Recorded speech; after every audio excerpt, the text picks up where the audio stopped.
Are we ready? All right, thank you. All right, this is CR 0124316665, State of Idaho versus Bryan Kohberger. Defendant is present in custody with counsel, Ms. Taylor, Ms. Massoff, Ms. Barlow. The state is represented by Mr. Thompson, Ms. Jennings, Mr. Hurwitz, Mr. Nye, and Ms. Allen. This is the time set for sentencing in this case. The defendant previously entered a plea of guilty to 4 counts of first-degree murder and 1 count of felony burglary. In exchange, the parties stipulated to recommend a sentence consisting of, on burglary, 10 years fixed, on each of the 4 counts of first-degree murder, life fixed. The parties waived pre-sentence investigation. To my understanding, neither party submitted a sentencing memorandum or other materials for the court. The court is familiar with the file and the evidence submitted previously by the parties as it has reviewed them throughout the case and in anticipation of trial. Is there any legal cause why sentence should not be imposed at this time? No, Your Honor.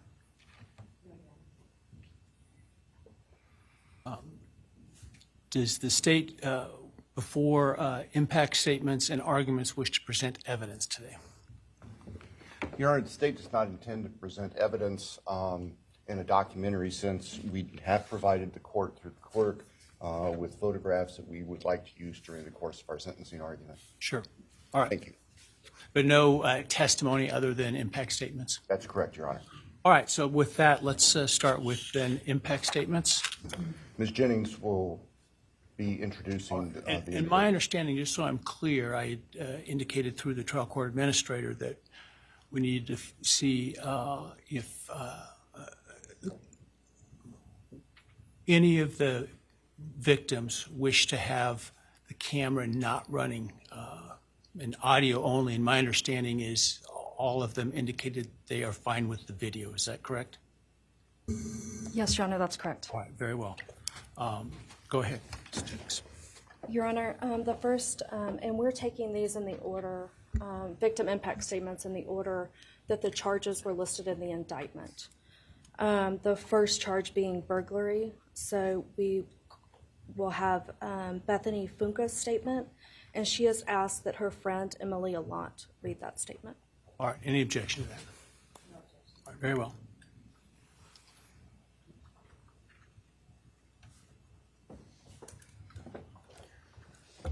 Thank you, Your Honor. I'll be speaking on behalf of Bethany, and so, yeah, here it reads. My name is Bethany Funk, and I was roommates with Maddie, Kaylee, Xana, and Ethan. I not only lost some of my best friends, but I also lost a sister. Never in a million years would I have thought that something like this would have happened to my closest friends.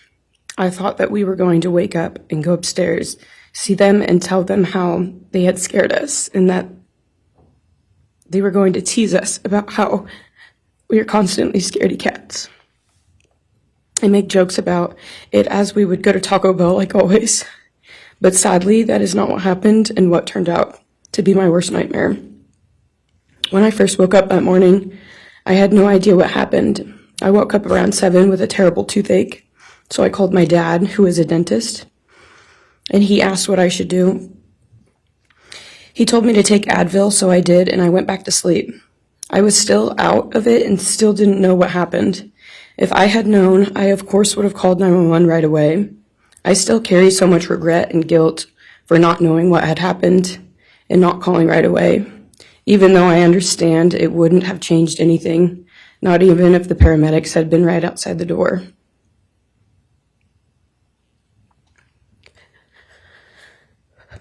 I was so frantic that morning and scared to death, not knowing what had happened.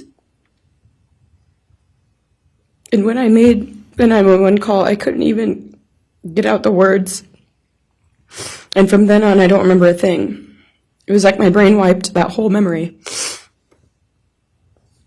That was the worst day of my life. And I know it always will be.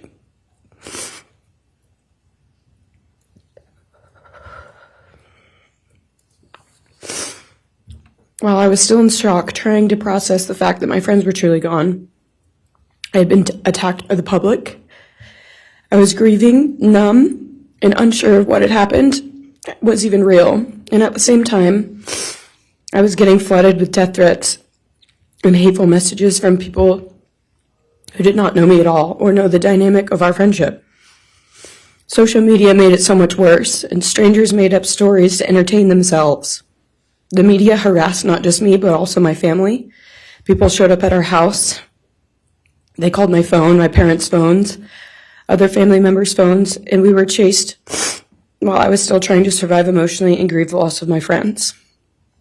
I hated and still hate that they are gone, but for some reason, I am still here and I got to live. I still think about this every day. Why me? Why did I get to live and not them?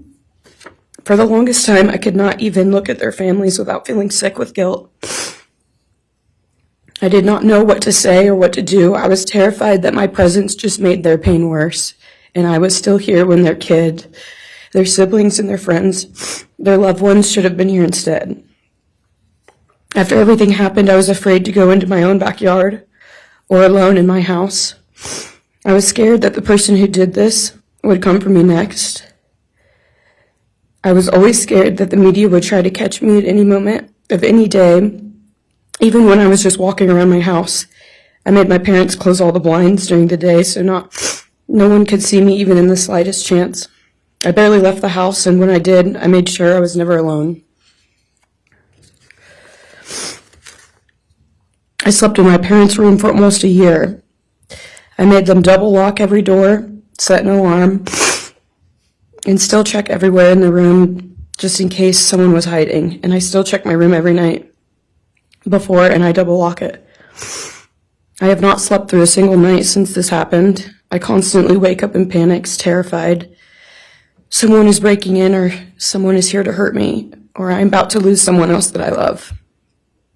The fear never really leaves. For a long time, I could barely get out of bed. But one day I realized I have to live for them. They did not get the chance to keep living, but I do, and I will not take that for granted. So now every day I remind myself to live for them, and everything I do it with them in mind. I am still scared to go out in public, but I force myself to do things because I know that they would want me to keep living my life to the fullest.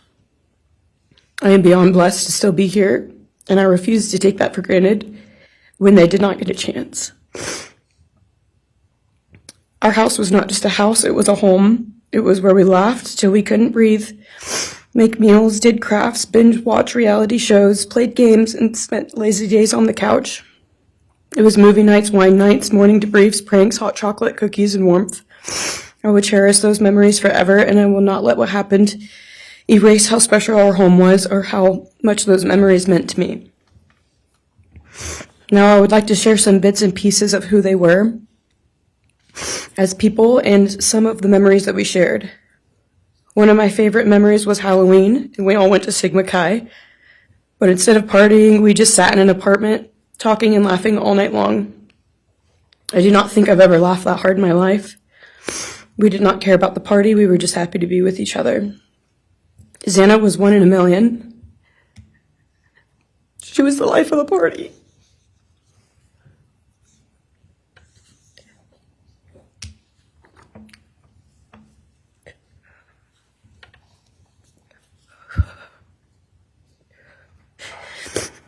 But she was also the kindest and funniest person I knew.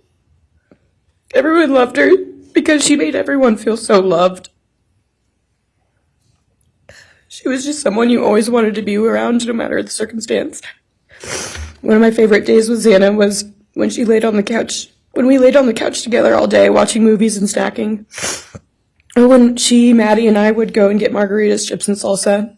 She would also light up a room with her presence alone. Kaylee had the most beautiful, radiant smile. And she was so kind, but also one of the funniest people I've ever known. She loved playing little pranks. She always had us laughing so hard that we could not breathe. She was so full of energy and life. I really believe that she could have ruled the world if she wanted to, and she would have been America's sweetheart. Ethan was the sweetest, most genuine guy. He was always smiling and always making other people smile too. Ethan was the kind of person you wanted around. He was so kind and easy to talk to, and just so fun. And the way he cared for Xana was truly something to admire. And really was proof that storybook love and true romances really do exist.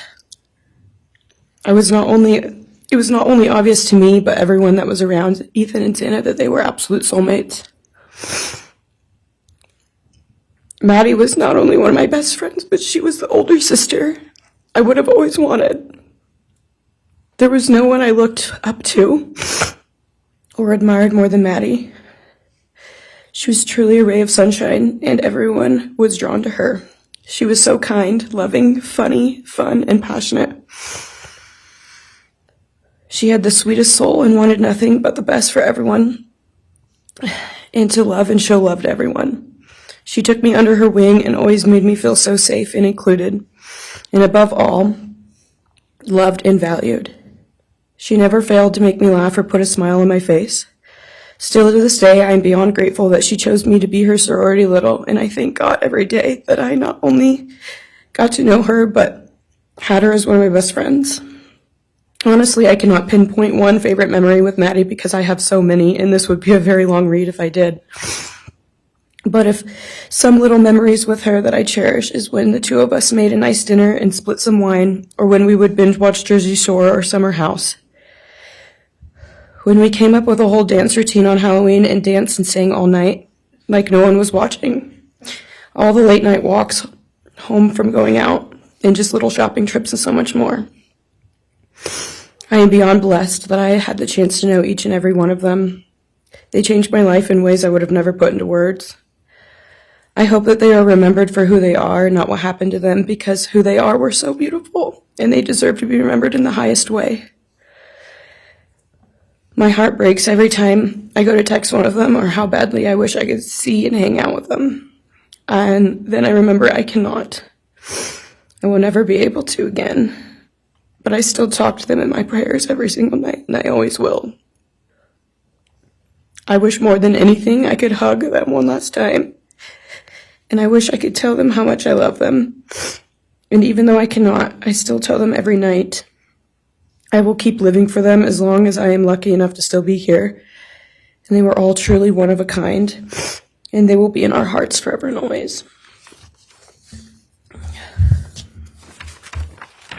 Thank you, and please convey to Bethany my appreciation for her courage, and I hope that she heals. Next is Dylan Mortensen. We're asking for some accommodations for Ms. Mortensen and that she be allowed to sit in my seat. Sure.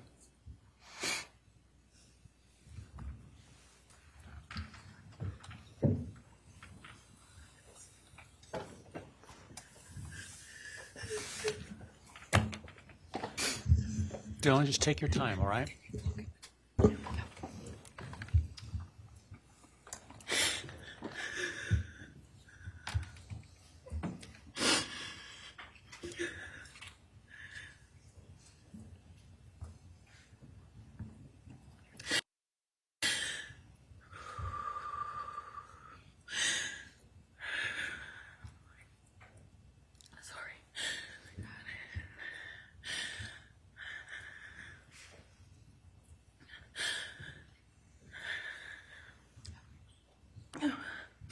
Thank you, Your Honor.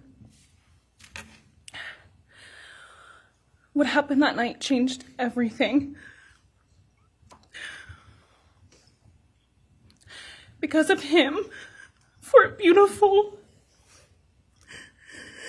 genuine, compassionate people were taken from this world for no reason.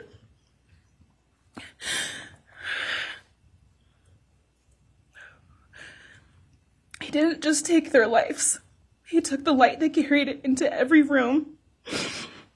He took away how they made everyone feel safe, loved, and full of joy. He took away the ability for me to tell them that I love them and that I'm so proud of them. He took away who they were becoming and the futures they were going to have. He took away birthdays, graduations, celebrations, and all the memories that we were supposed to make. All of it is gone. And all the people who loved them are just left to carry that weight forever. He didn't just take them from the world. He took them from me, my friends, my people who felt like my home, the people I looked up to and adored more than anyone. He took away my ability to trust the world around me. What he did shattered me in places I didn't know could break. I was barely 19 when he did this. We had just celebrated my birthday at the end of September. I should have been figuring out who I was. I should have been having the college experience and starting to establish my future. Instead, I was forced to learn how to survive the unimaginable. I couldn't be alone. I had to sleep in my mom's bed because I was too terrified to close my eyes. Terrified that if I blinked, someone might be there. I made escape plans everywhere I went. If something happens, how do I get out? What can I use to defend myself? Who can help? And then there are the panic attacks. The kind that slam into me like a tsunami out of nowhere. I can't breathe. I can't think. I can't stop shaking.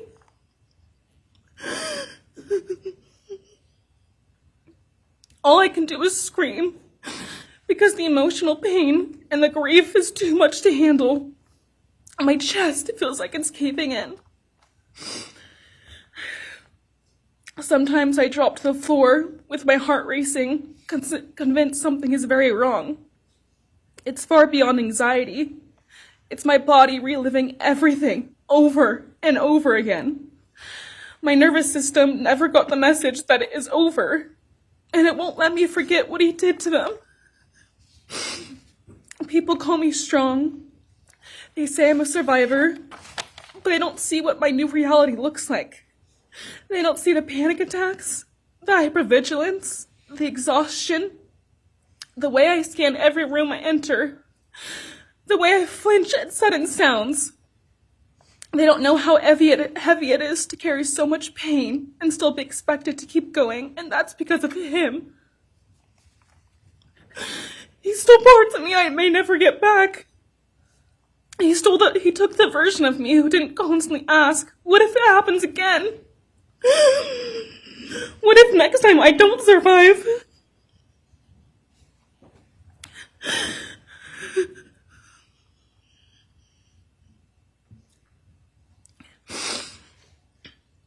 He may have shattered parts of me, but I'm still putting myself back together.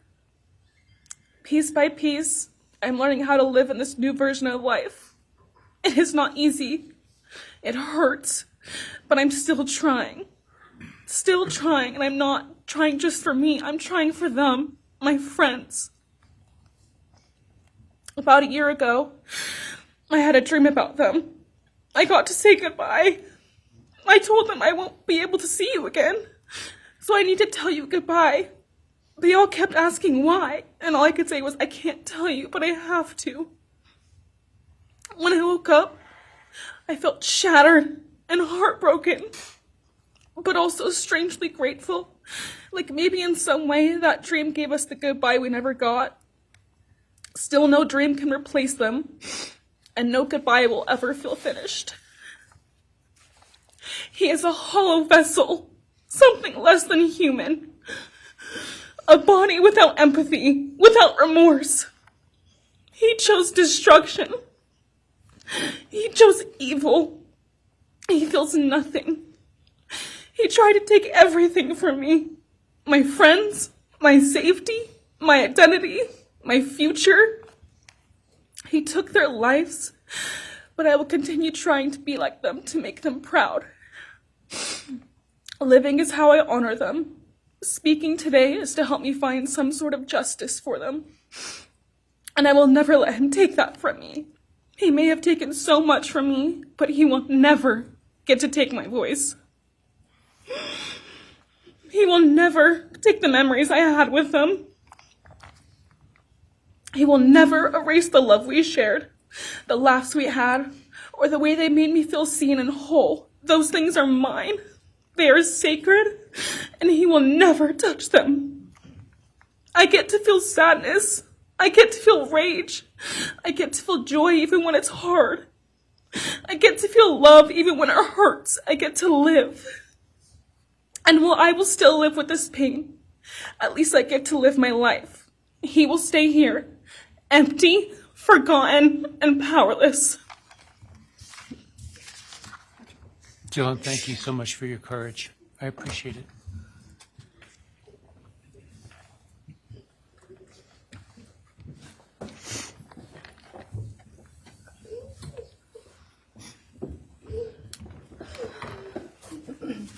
Next, we have members from the Madison Mogan family. First would be Scott Laramie, Madison Mogan's stepfather.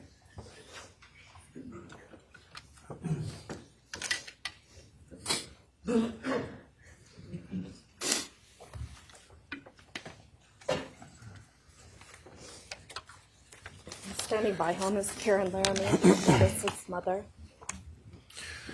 Thank you, Your Honor. My name is Scott Laramie. I'm Maddie Mogan's stepfather and the husband of Maddie's mother, Karen Laramie. I will read this victim impact statement on behalf of Karen and myself. Maddie was our gift of life, our purpose, and our hope. Maddie quickly became Karen's joy, identity, and purpose in life. I joined Maddie's life when she was 2.5 years old. The experience transformed me into a life of joy, love, and family. Maddie was bright, beautiful, kind, empathic. She listened carefully to others and was observant, seeing and caring about the hearts and the minds of all she encountered. She loved music and music festivals. She had a wonderful sense of humor. She excelled in school. She was an easy child to raise, almost never requiring discipline, and almost always giving us parental joy. One time Karen remembers disciplining Maddie as a little girl. Maddie responded, "You broke my heart," which of course melted ours. She had a keen wit, even at that young age. As she transitioned into teenage years, she prioritized us and extended family over many of the distractions that capture teenagers. She showered us with her presence and love at family events, barbecues, picnics, birthdays, holidays, and others. She spent countless hours with her papa, her Uncle David, Aunt Nadine, and her other close family and friends.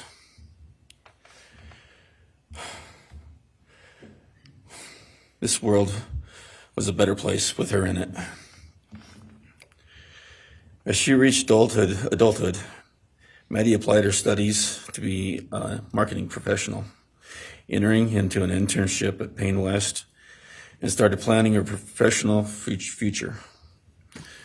As with all things, she involved Karen and myself in the joy of her journey.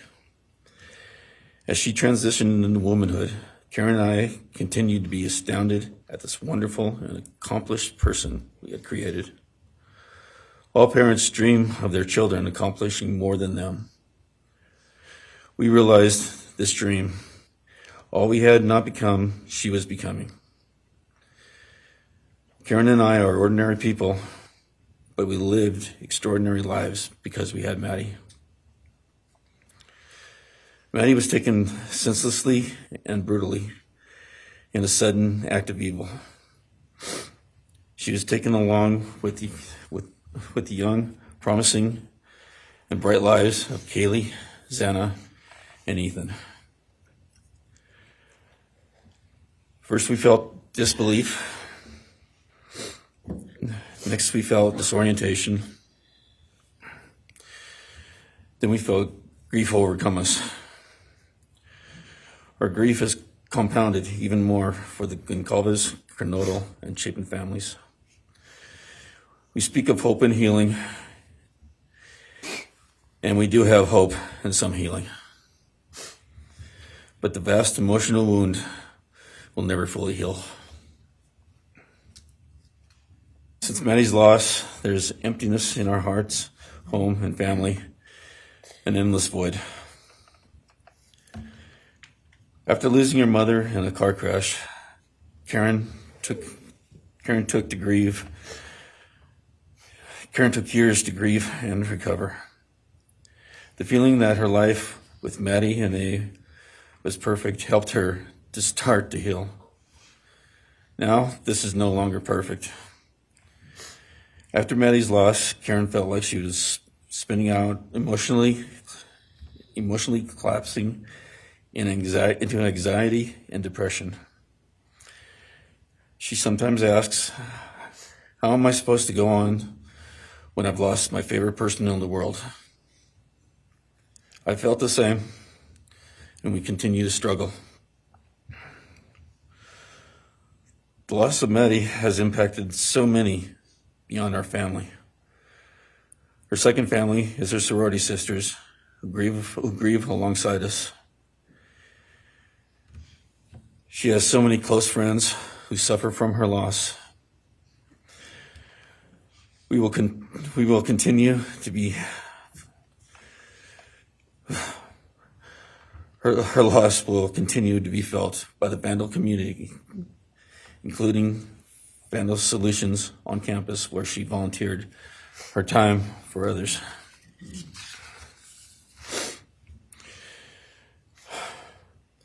It helps us to know Maddie is in heaven now, freed from the trials of this earth. We, however, continue to live on without the grace and support of her presence. We will grow old without our only child, our bright, beautiful friend and daughter. In the end, there are no words that can accurately capture the devastation of losing Maddie. We will endure, and we will go on. For Maddie, we will not let our grief consume us. For Maddie, we will continue to love and care for our family and friends, including the families of Kaylee, Xana, and Ethan. We will remain united with them. We can only hope that others out there suffering similar losses can look to us and see that we can overcome hatred, darkness, and evil. We know the law allows us to comment on the defendant and his sentence.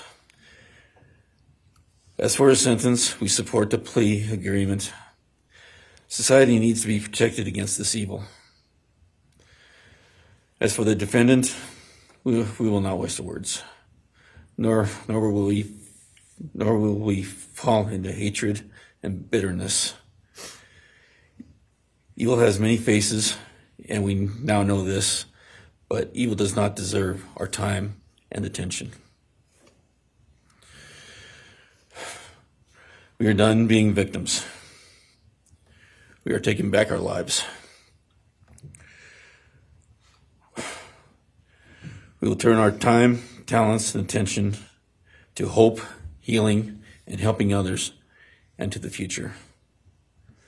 We invite all those who have suffered with us on this to join us in our journey. We can make this world a better place. We can move on from tragedy. Adversity will visit us, evil will visit us, but we will overcome. We can and will endure. Karen and I express our gratitude to Your Honor and to the prosecution team for allowing us the opportunity to make this statement. Thank you. Thank you so much for your courage, and I am so sorry for your loss. God bless you. Your Honor.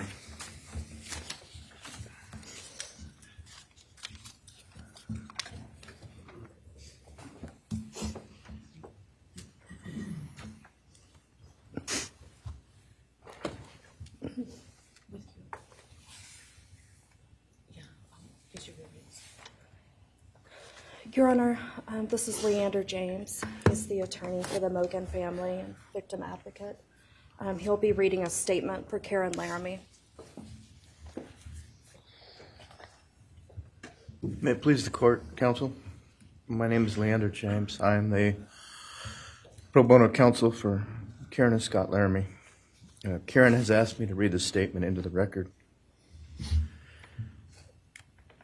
I thank my husband, Scott, for his statement, his courage, and his unending love and support during this dark time.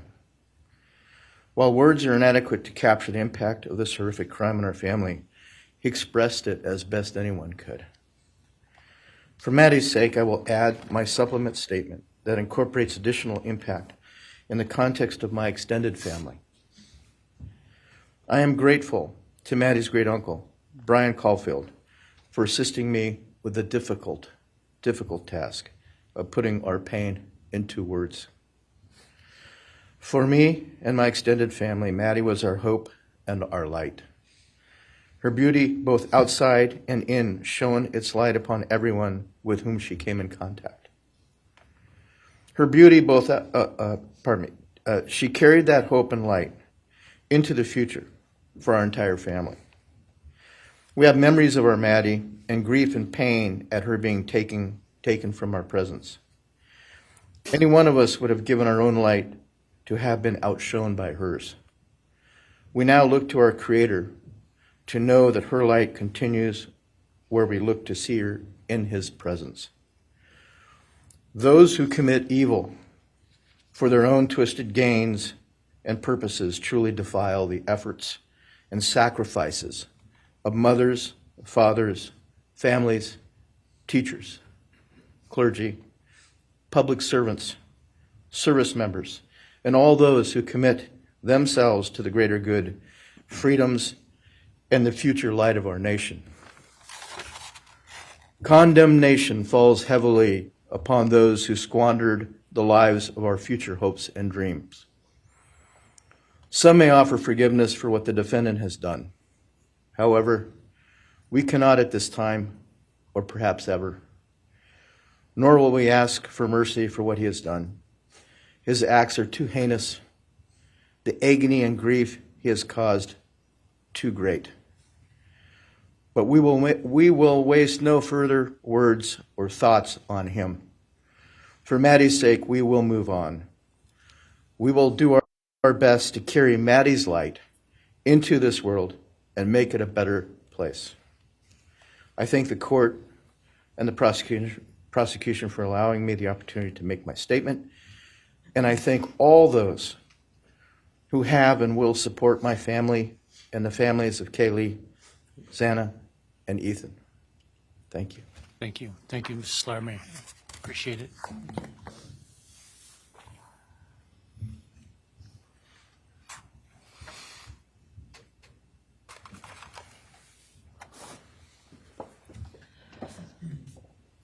Next is Ben Mogan, the father of Maddie Mogan. Yes, of course. Actually, Your Honor, it'll be Kim Cheeley, the grandmother of Maddie Mogan.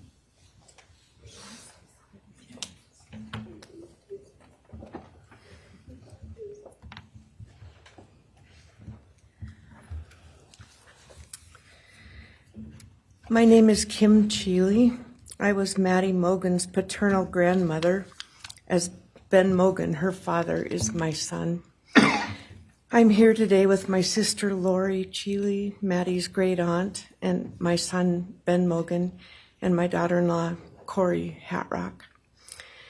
I'd like to begin by thanking a number of people involved in bringing this case to closure.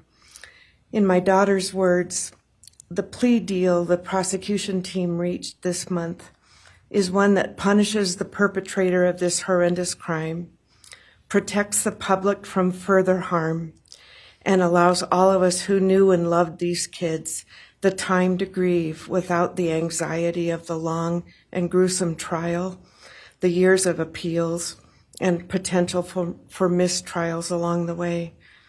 My family and I are so grateful to Bill Thompson and his prosecution team for their dedication and painstaking work that forced the perpetrator to admit his guilt.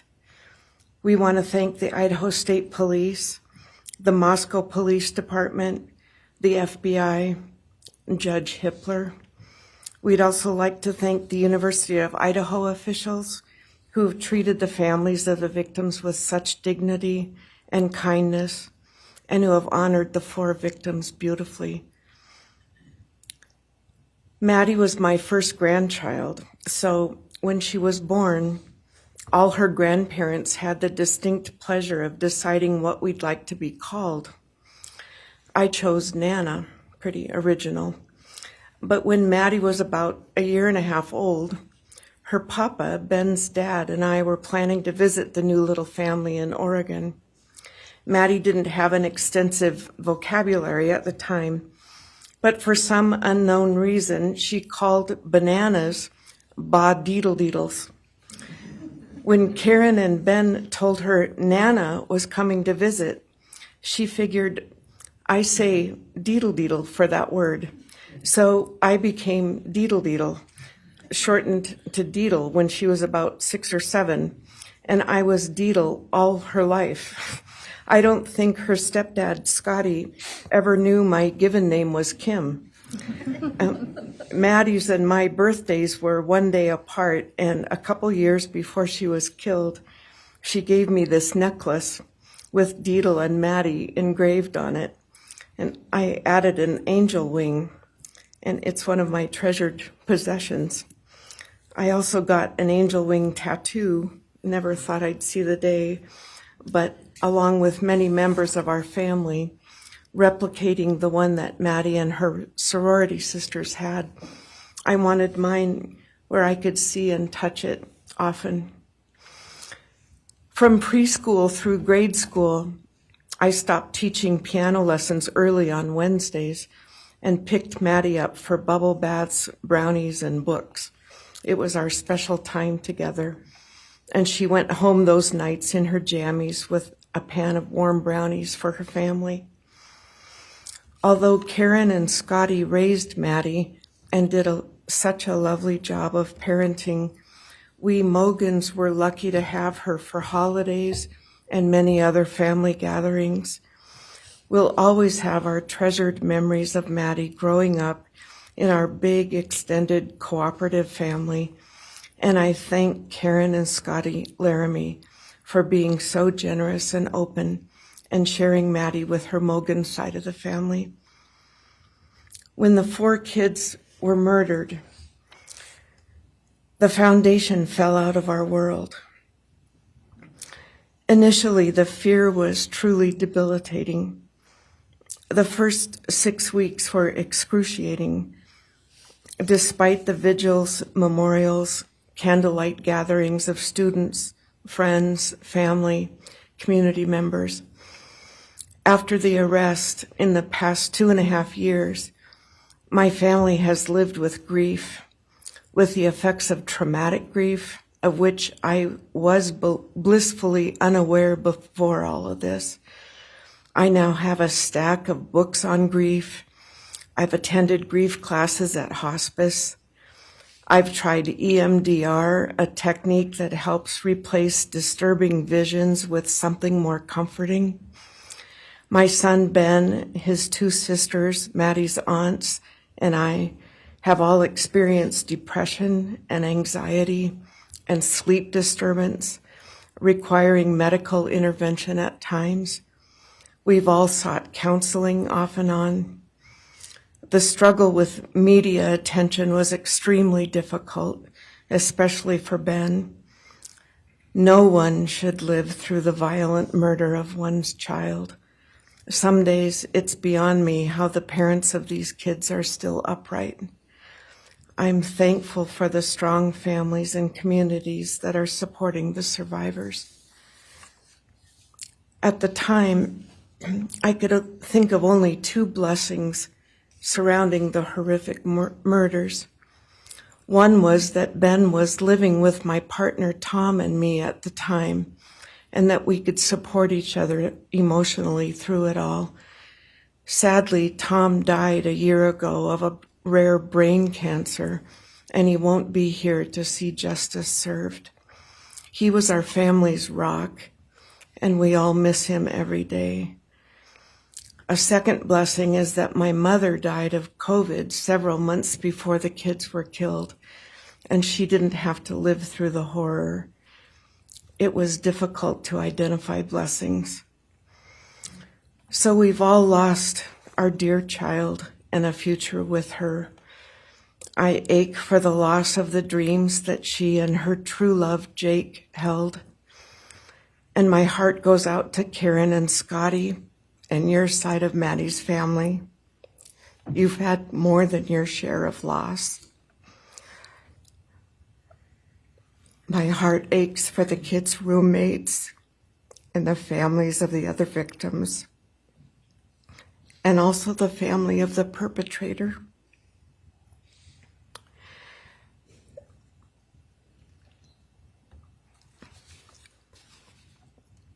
Going forward, we Mogans are choosing to put our energy and focus into honoring Maddie's too short life and sweet spirit by celebrating Maddie May Day, which my two daughters established. On May 25th each year, Maddie's birthday, we encourage folks to do random acts of kindness in Maddie's name. In my daughter Katie's words, may we all protect our peace in whatever way possible, unite in community, and focus on joy. Please do an act in kindness in Maddie's honor during this week, so a glimmer of Maddie's light may live on. Thank you. Thank you, and I appreciate your courage, and bless you and your family. Thank you.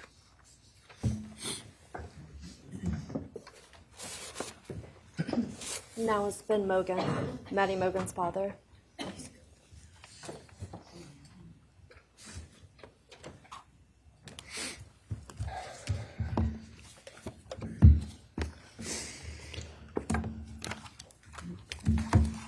I'm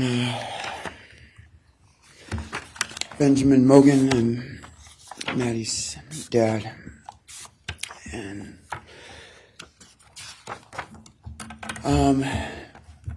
first I just want to say thanks to all the people that helped bring this all to a close. I know it's not the resolution that everyone,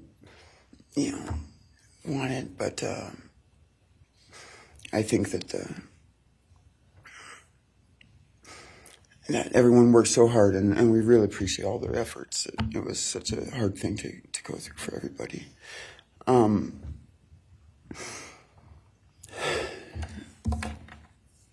Maddie was my only child that I ever had. She's the only great thing I ever really did, and the only thing I was really ever proud of. And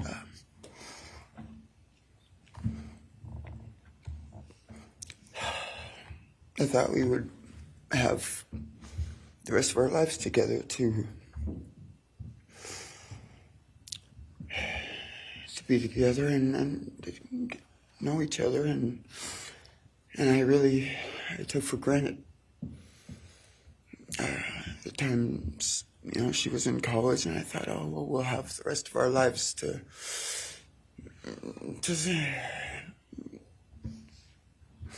do all the stuff that we're supposed to do, and she was just about done. She actually earned all of her credits for her college degree, and Karen and Scotty and I got to go and get her diploma that she actually earned, and she deserved every bit of that. And but I thought that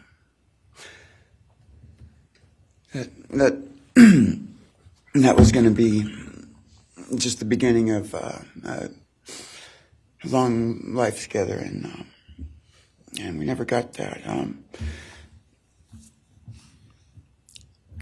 Karen and Scotty did such a great job raising her after Karen and I split up, and I'm so thankful for Scotty and the role that he played in her life when I wasn't able to. But we got to spend a lot of great times together, Maddie and I. She was my favorite person to go to a concert with. We got to see some fun shows together, and I told her, if there's ever a show that you want to go to, you let me know, and I'll get you tickets for you and your friend, or if we want to go together, we'll make it happen. And my favorite memory with her was when the Mac Miller show sold out here in Spokane, and everyone wanted tickets, no one could get them, and on the last day before the show, they did a radio thing, and I got 4 meet and greet tickets for Maddie and her friends and me to go and see the show, and that was her favorite artist at the time, was Mac Miller, and he's gone now too, and my little cousin Zach drove us all there that night, and he's gone too, tragically, and anyway,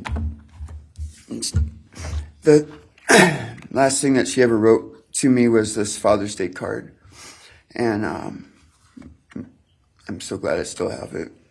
I'm just going to read what she said. It says, "Happy Father's Day. I hope you have the best day. I can't wait till we can hang out again soon.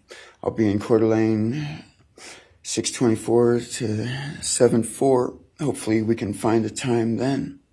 I loved your birthday card that you sent me, by the way. Maybe we can see a concert sometime soon. I'd love to see the gorge when it's not so smoky out. I hope you're doing well. I'm proud of how far you've come. Thank you for always encouraging me to do my best. Love you lots and lots. Love, Maddie May." She did encourage me to not just to do my best, but to live on. I went through a lot of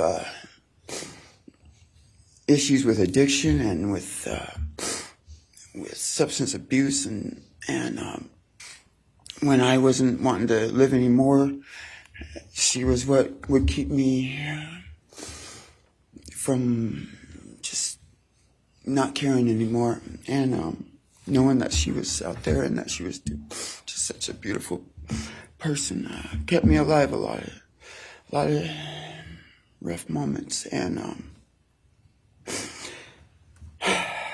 I'm so glad that she was able to meet Jake. He was the only one that I actually ever got to take her to the gorge. They went and saw Watershed together, and they had a heck of a time. I'm just glad she got to. That's a really special place for me, and she always wanted to work out there with me in the summer sometime. She never got to, but at least she got to see it once with Jake. He was such a great guy. He is such a great guy. And I really wanted to see what a future with them would have looked like. I'll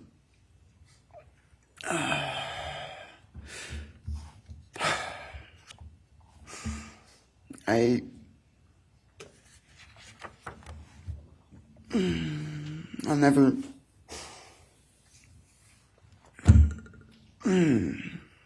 be able to replace her. I wrote a bunch of stuff. I just don't know what to say right now. I just miss her so much, and I just love her more than anything. And this shouldn't have happened. And a death sentence is is one thing, you know when it's going to happen, and it's going to be all gentle and stuff. But, life without parole, with a building full of people that all just want you to not be around anymore, and winking at every morning, not knowing if that's the day they're going to pull your card. I mean, it's not a very nice sentence either. So, I don't know. I just love you, Maddie, and I wish you were still here. Thank you so much.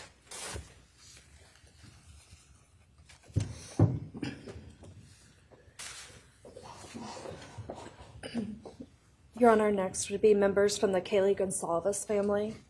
First will be her father, Steve Gonzalez.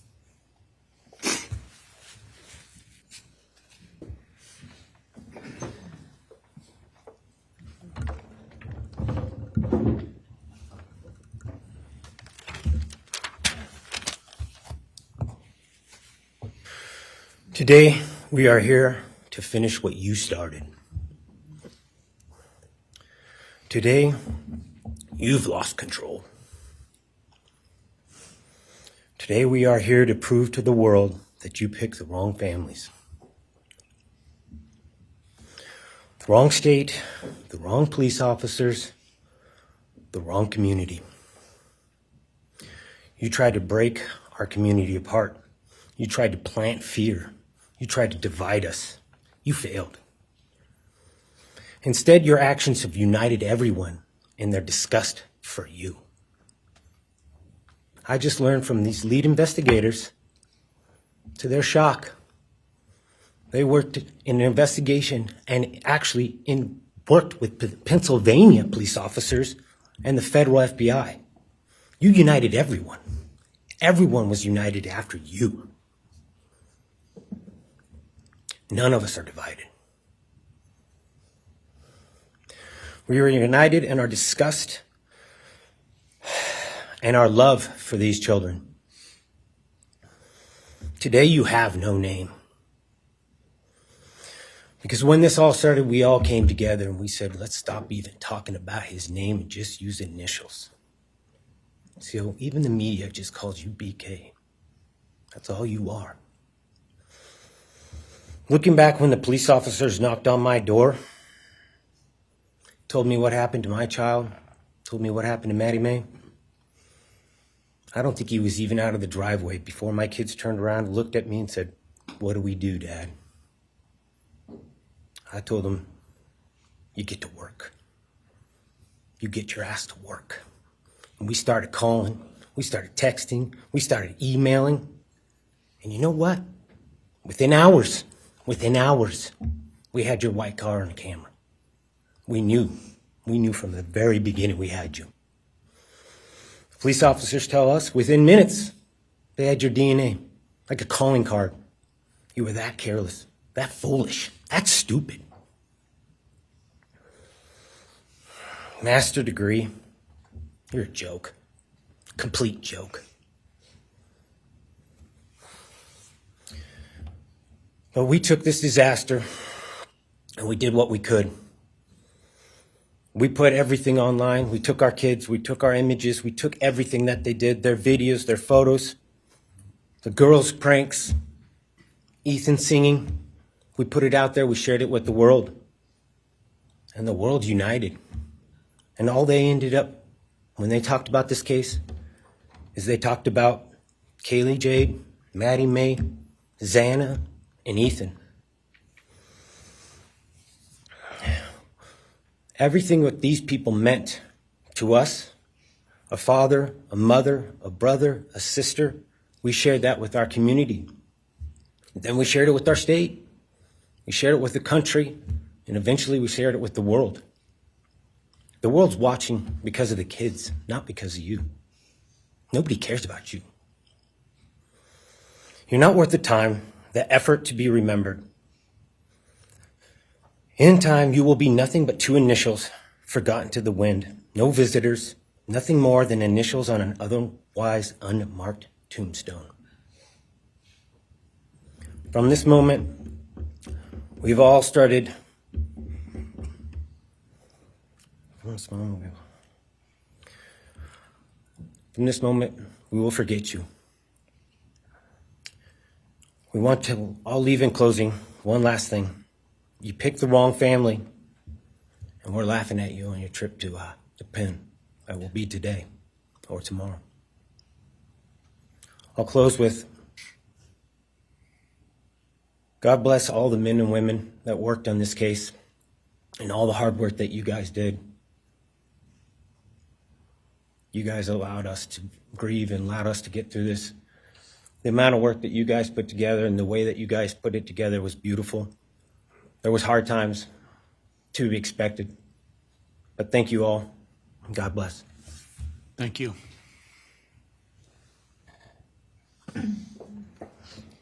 Your Honor, next is Stephen Gonzalez, Kaylee's brother.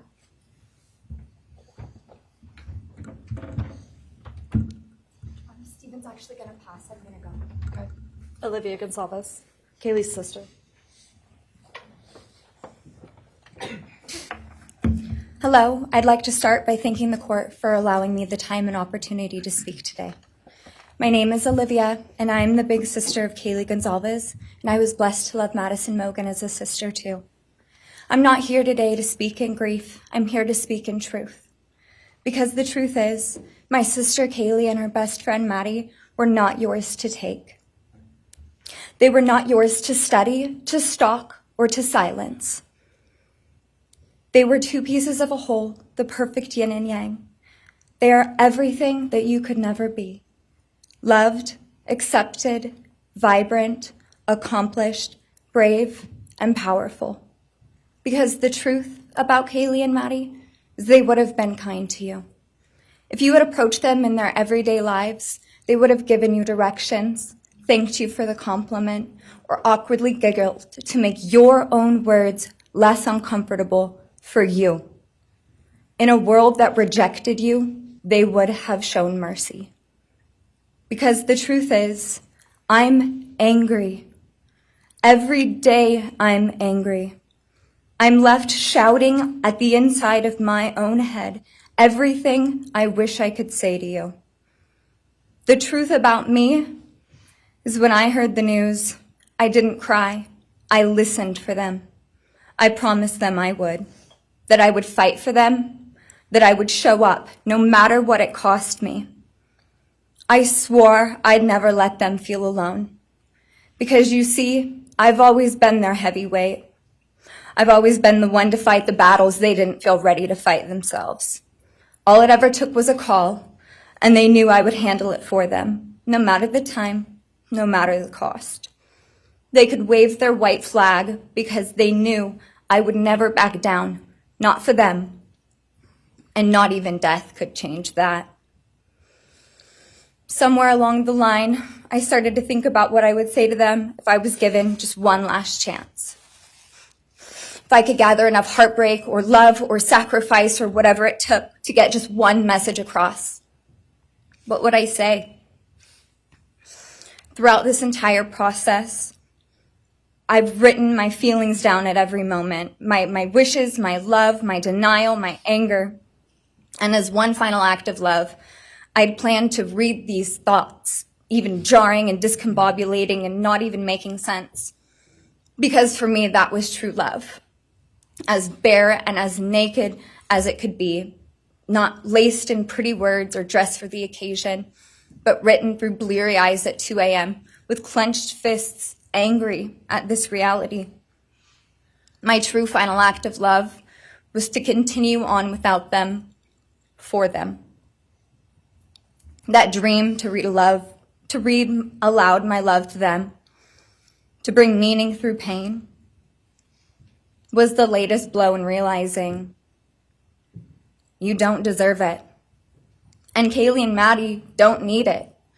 Kaylee and Maddie have always known my love, and they would never ask me to prove it by further victimizing myself to a defendant who has shown no guilt, no remorse, no apprehension. They would say to me, why would you give the satisfaction of showing vulnerability now? You promised you would never back down. And for that clarity, I'm thankful. I won't stand here and give you what you want. I won't offer you tears. I won't offer you trembling. Disappointments like you thrive on pain, on fear, and on the illusion of power. And I won't feed your beast.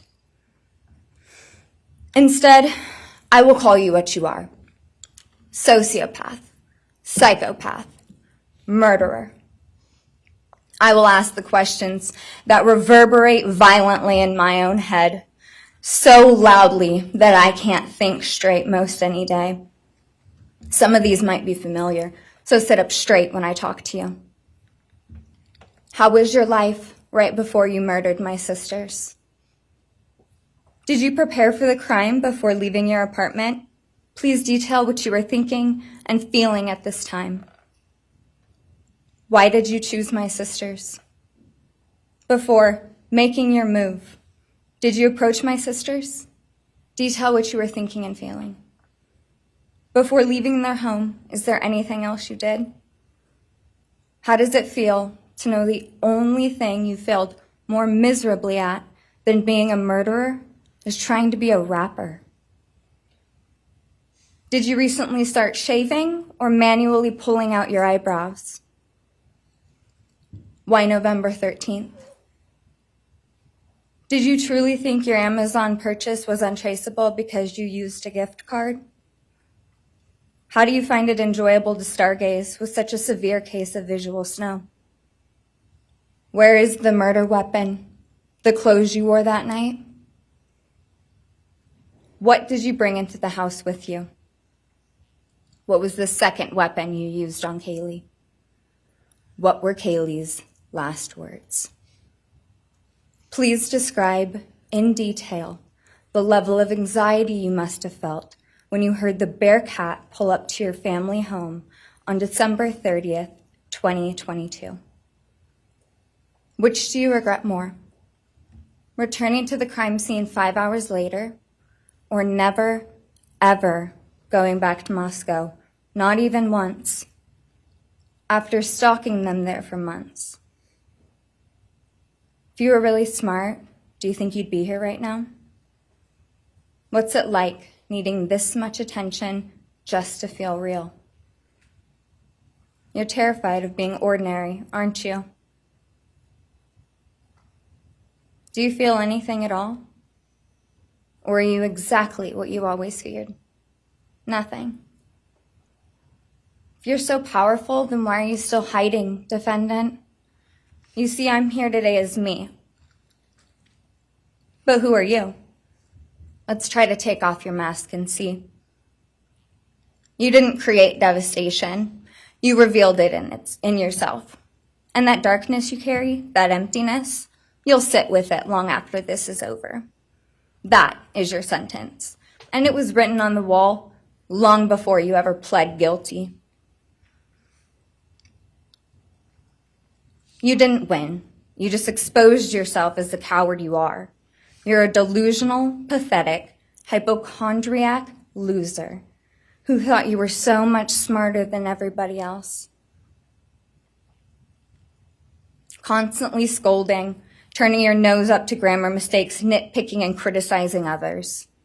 You wanted so badly to be different, to be special, to be better, to be deep, to be mysterious.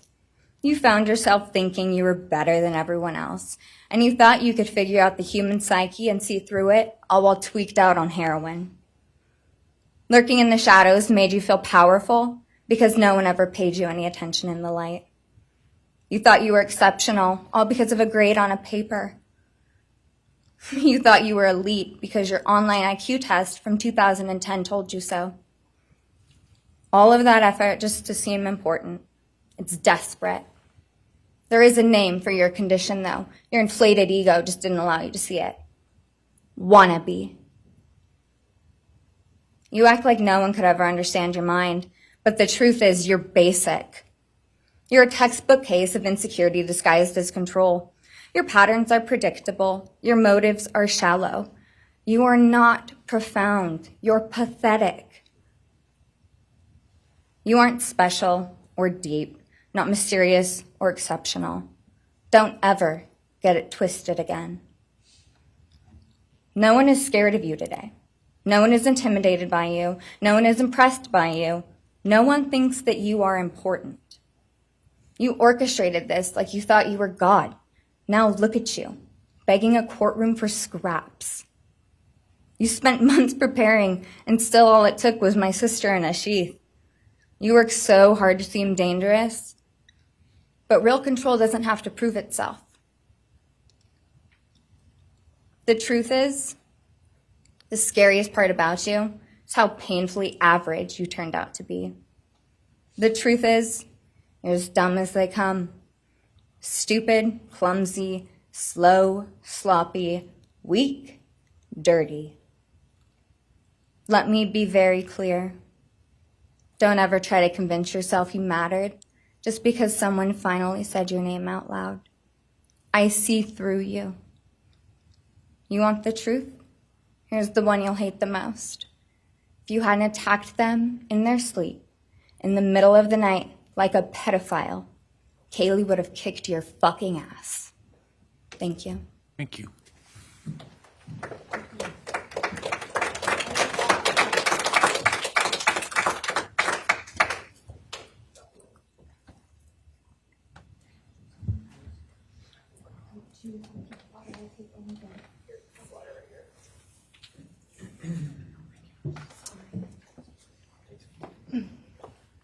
Next is Christy Gonzalez, Kaylee Gonzalez's mother.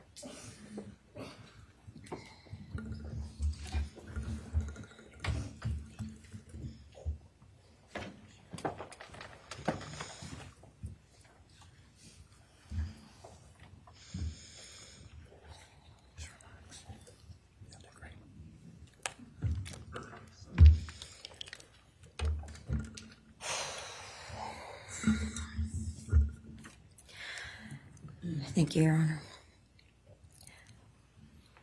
I never imagined having to speak to someone so devoid of humanity. For a long time, I didn't think I'd find the words low enough to meet you where you are. But now I realize this isn't about you. It's about what you've done to me, and I need you to hear it. When you murdered my daughter, Kaylee Jade Gonzalez, you didn't just take her life, you shattered others. You attacked what you could never be, and in doing so, you left a trail of devastation far beyond that house.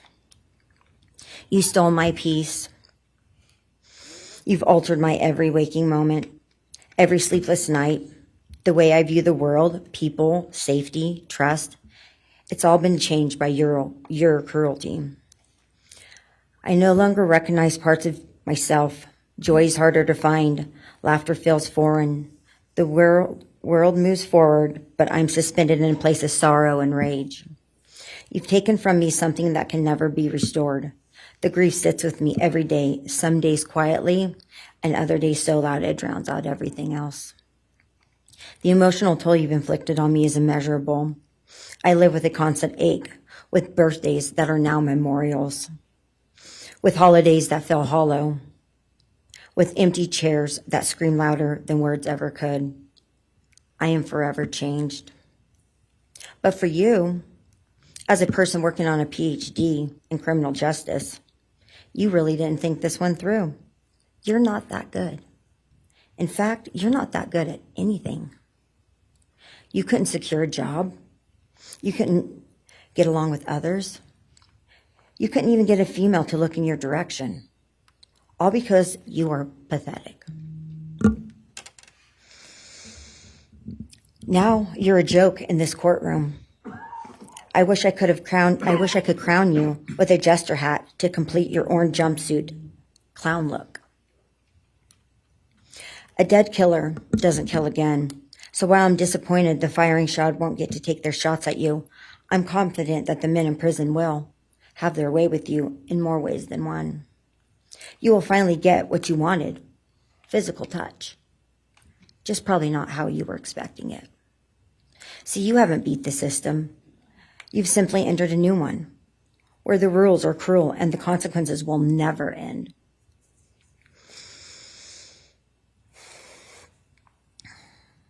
You are entering a place where no one will care who you are and no one will ever respect you. You will be forgotten, discarded, used, and erased. You will always be remembered as a loser, an absolute failure. And when those prison doors slam shut behind you, I hope that sound echoes in your heart for the rest of your meaningless days. I hope it reminds you of what we all already know. You're nothing. May you continue to live your life in misery. You are officially the property of the state of Idaho, where your fellow inmates are anxiously awaiting your arrival. But it's okay, because they're there to help you. Hell will be waiting. Quick message from our youngest daughter. Aubrey wanted to say, you may have received A's in high school and college, but you're going to be getting big D's in prison. Thank you.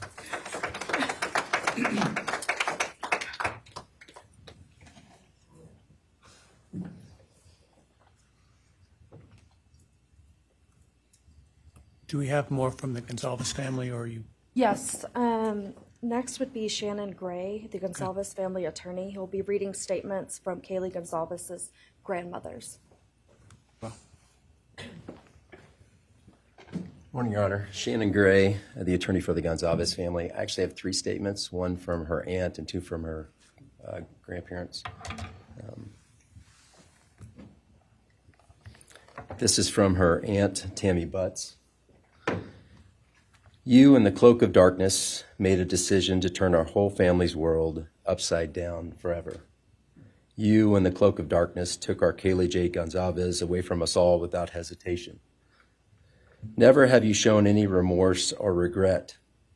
We just get creepy, non-expressive stares as you have your team of women defend you. Kaylee was a strong, kind, fun-loving, caring person, and she will greatly be missed by all her family and friends for the rest of our lives. She had goals in life that you took from her and us. We lose on watching her enjoying her life, working hard and building the future she wanted. She was ready to start that after college life. You, in the cloak of darkness, took it all away. You left us without her future wedding, her future children that she would have added to our family. No more talking to her on the phone, going for a coffee, celebrating holidays. It's all gone. You, in the cloak of darkness, gave each and every one of Kaylee's family members their own lifetime sentence.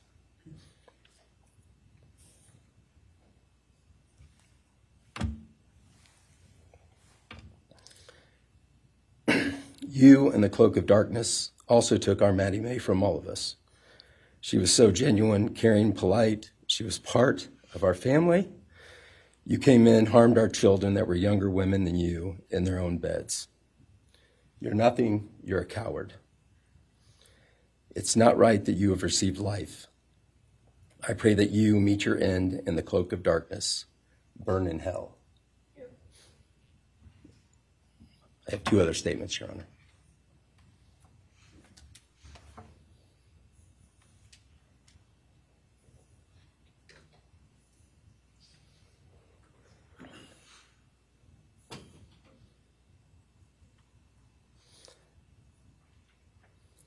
This is Linda Lucan's statement. This is Kaylee's grandmother.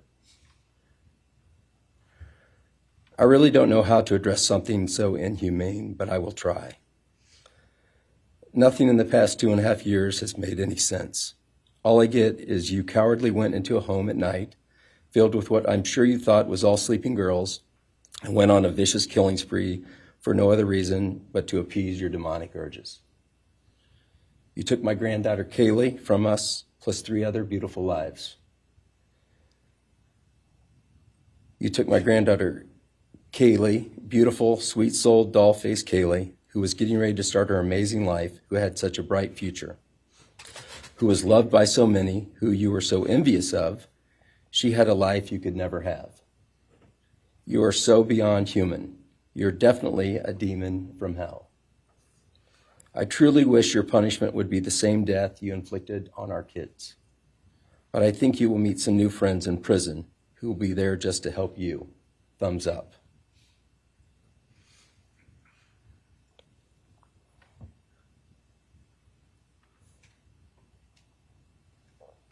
And I have one last statement, Your Honor.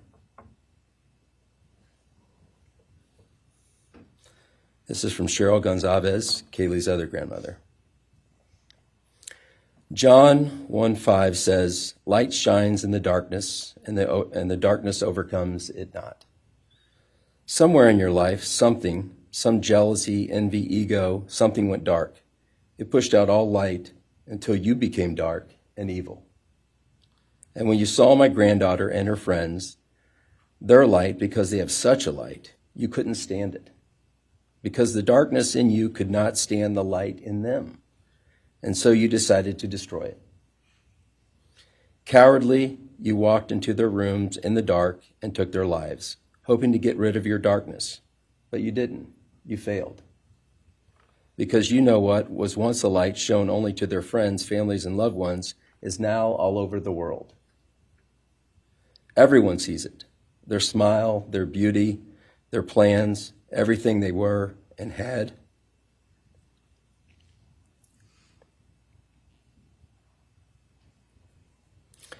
And you think you put a close to it, even that, but you didn't. Because they still exist. They are still light. They are still beautiful. You can never take that away. They will always be in the light of all eternity. And you will be in the darkness because you could not overcome it. You failed. I want you to be gone, more than gone. I want you to be cast out. Cast out from my life, from my family, from this earth. I will not allow your hatred to penetrate into my own soul. You do not get that power. You are evil, and in the end, evil is eradicated. You didn't take Kaylee's light, you spread it into the world. Thank you, Your Honor. Thank you. All right. Are you moving to a different family now? All right, why don't we take a 10-minute recess? All right.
Be seated.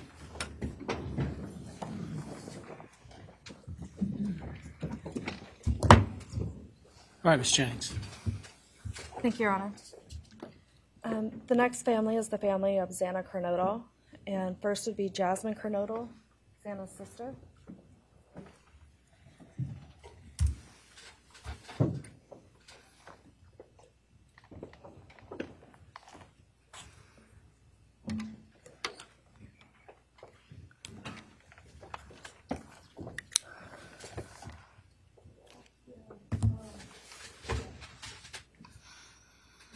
Thank you to everyone who's been involved in this and just for all the hard work and dedication you guys have put into this. I also want to thank everyone for the support and just my family and friends who've been around through this time. I went back and forth on whether to speak today because the truth is you don't deserve power over my feelings, my words, or me. Thank you. In the end, I realized this moment isn't about you. It's about justice for Xana, Ethan, Kaylee, and Maddie. It's about honoring the beautiful people they were and still are in God's eyes.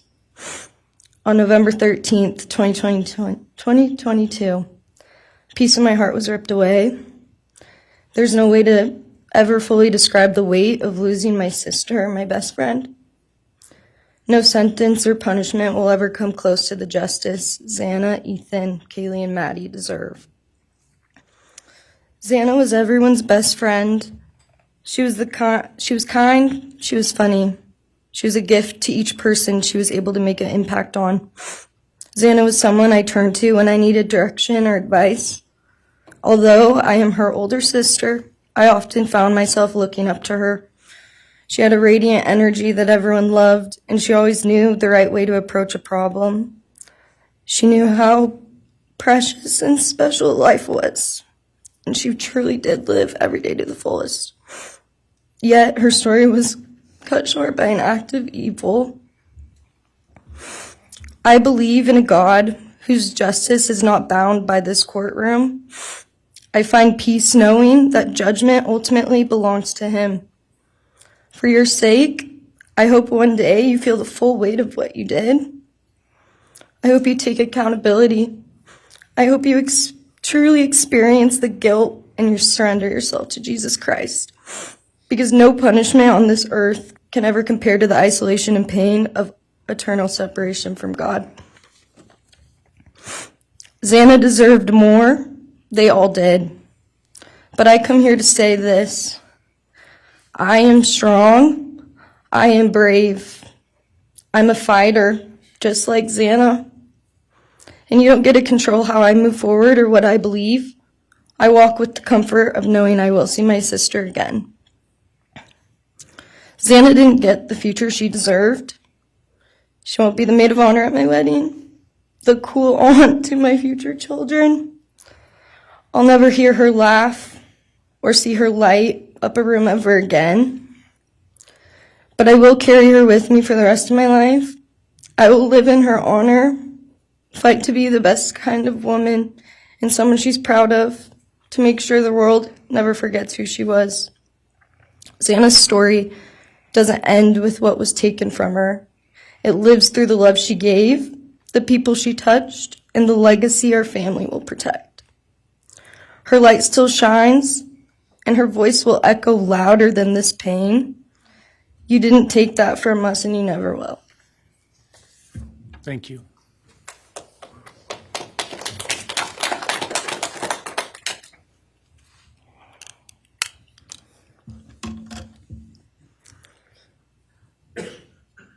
I just want to say before I start, I'm Xana's dad, Jeff Kernodal.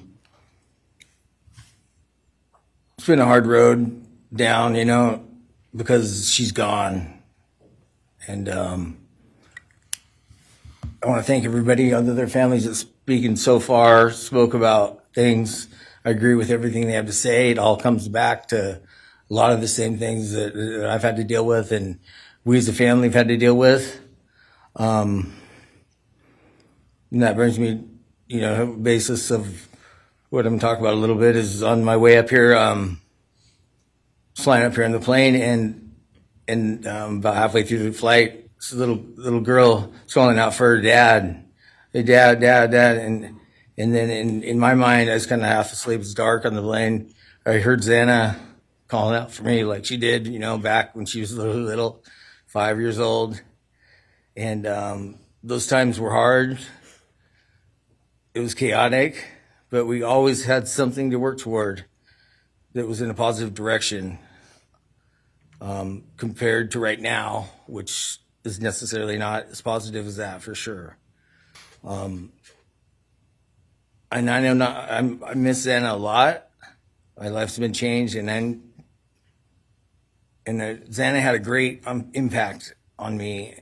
And the impact was when she was gone, I realized how important she was and what she really did for me, influenced me, was way beyond what I ever thought. She'd call me up on the weekends, check on me, see who's with me. She's like accountability to your youngest daughter. And that really made a big difference. It made me really think about things and what it's all about, That's the things that I miss the most, is those calls on the weekends, the calls at 11 at night. What's going on? You want to meet my friend? Whoever she's with, a couple of her friends, I can meet them, talk to them. And she always did that. And it's pretty cool. Pretty cool. I really miss that. And she made a big impact on me, on other people, her family. But the impact that she made is so extensive on what happened here. And it goes so far. People from everywhere in the world, are following things, and Xana has made a difference in their lives. So, countless people told me that. They might not even know her. They never knew anything about her. It's what they see, and they just love her and say how they wish she could have been their friend. Could have been their friend, could have hung out, and it's like, this is a blessing, this is the little kid was, and definitely was a big blessing in my life, and so is Jasmine, and basically, we worked hard to do the things we did, through the times that we were growing up, and through those times, I realized that I wanted both of them to graduate college, and that'd be the ultimate thing for them to do to prepare for the world. Then it came back to me, Xana didn't get to finish college. He had it all figured out. And this all just came back to me when I was there, and that little girl was on the plane doing that. It's like where I was going, what I was going here for. And then I just realized and thought to myself about the wonderful life that she had and we had together. And I still get to have with Jasmine, but that's the part that really counted. It's the part that really counted, is those memories. And those are what I have left, the memories with her and the ones I can make with her, and the life that I can go on with now, which is what she wants. And I say that in present tense because that's what she wants, because I've been told that, I've been countless ways that she's out there and has a way to communicate, which I'm very grateful for.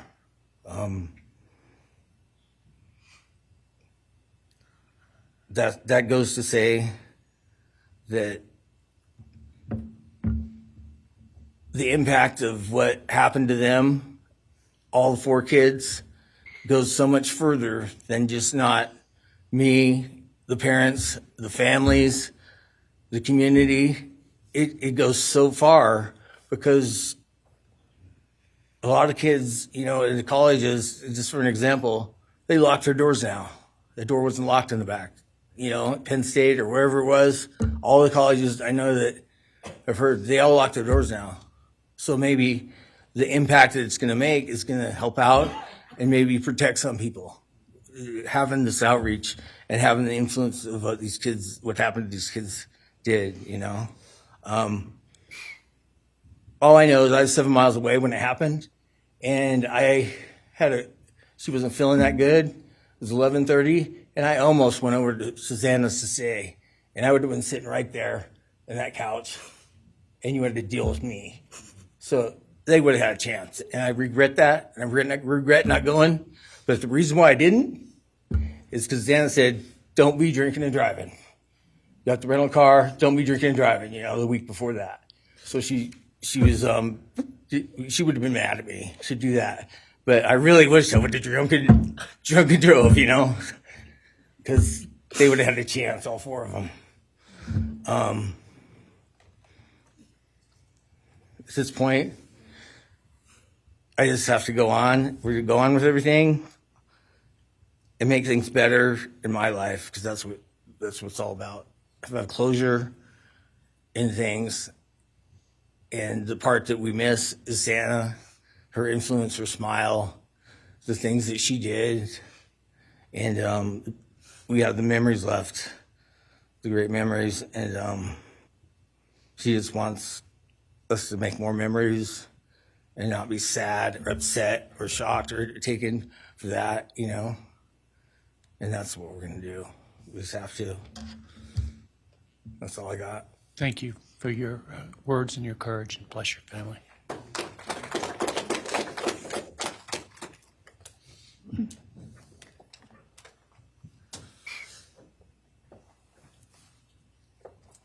Next, Kim Kernodal would like to address the court.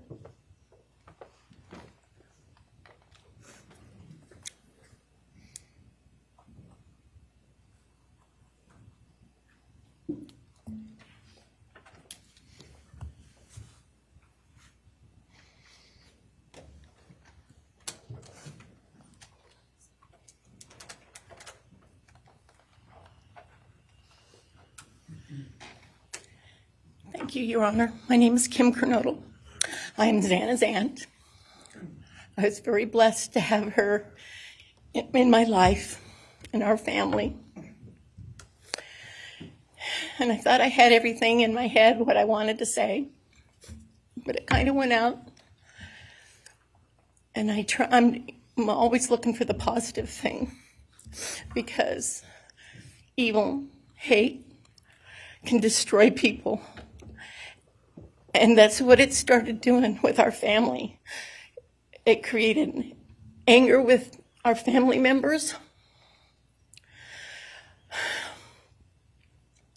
And then I had to look, because Xana was everything that the media, her friends said. She was that fun, loving, high-spirited, beautiful person. And I no longer get to get my nails done with her, have lunch with her.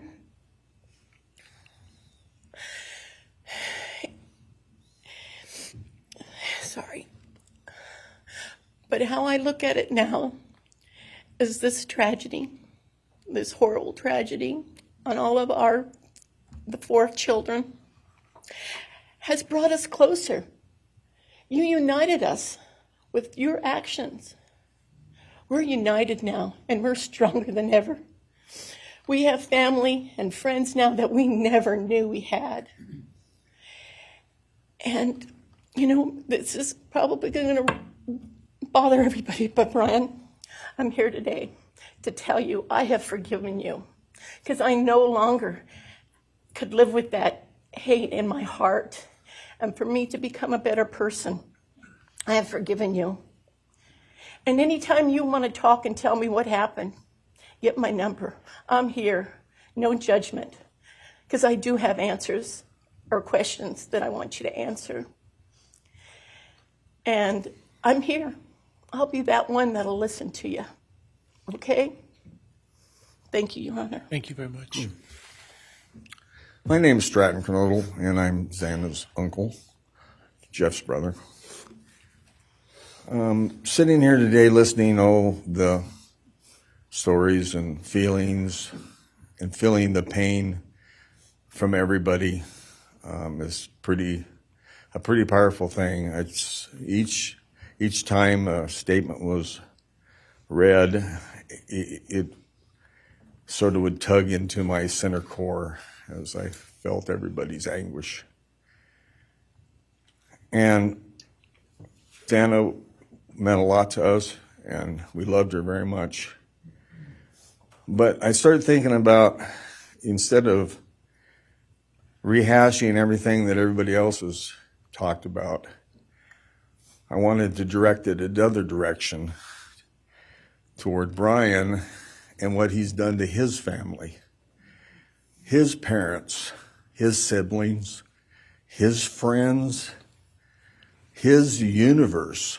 He has contaminated, tainted their family name, and pretty much made a horrible, miserable thing to be ever related to him.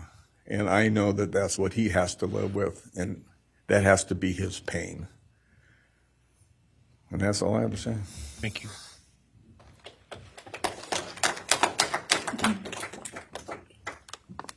Next, Your Honor, I believe Randy Davis, stepfather to Jasmine Kernodal, would like to address the court.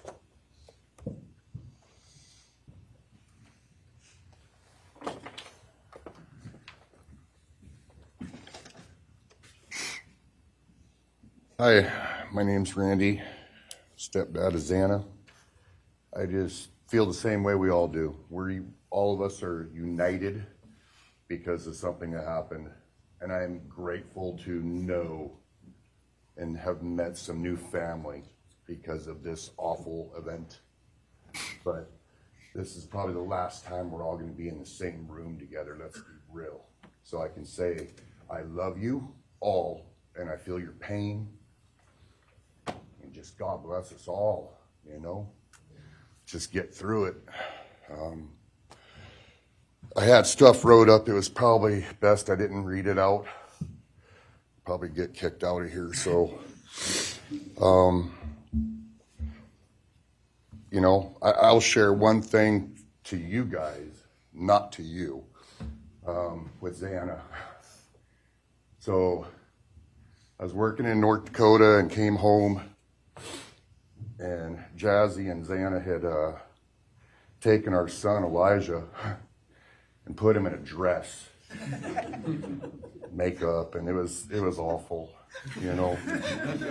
I was like, I don't know. She was funny.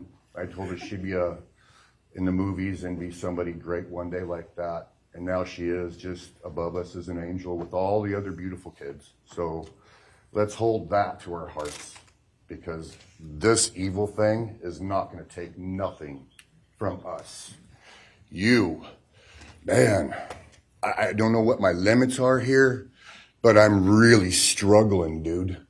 I am struggling, because I want to just be out in the woods with you, just so I can teach you about loss and pain. I love God. I wouldn't take your life. That's up to him. But I guarantee you, you are weak. God, I would just give a moment, man, 5 minutes out in the woods. Oh, man. Ooh. You're going to go to hell. I know people believe in other stuff. You're evil. There's no place for you in heaven. You took our children. You are going to suffer, man. I'm shaking because I want to reach out to you, but I hope you feel my energy, okay? Go to hell.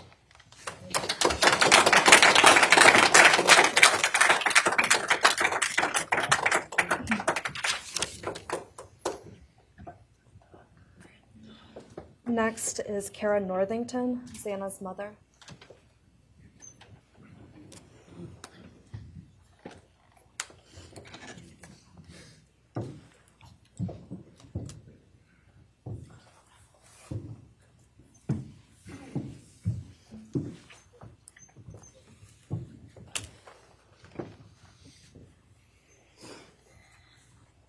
I'm Cara Northington. I am Jasmine Kernodal's mother. This letter is to you, really.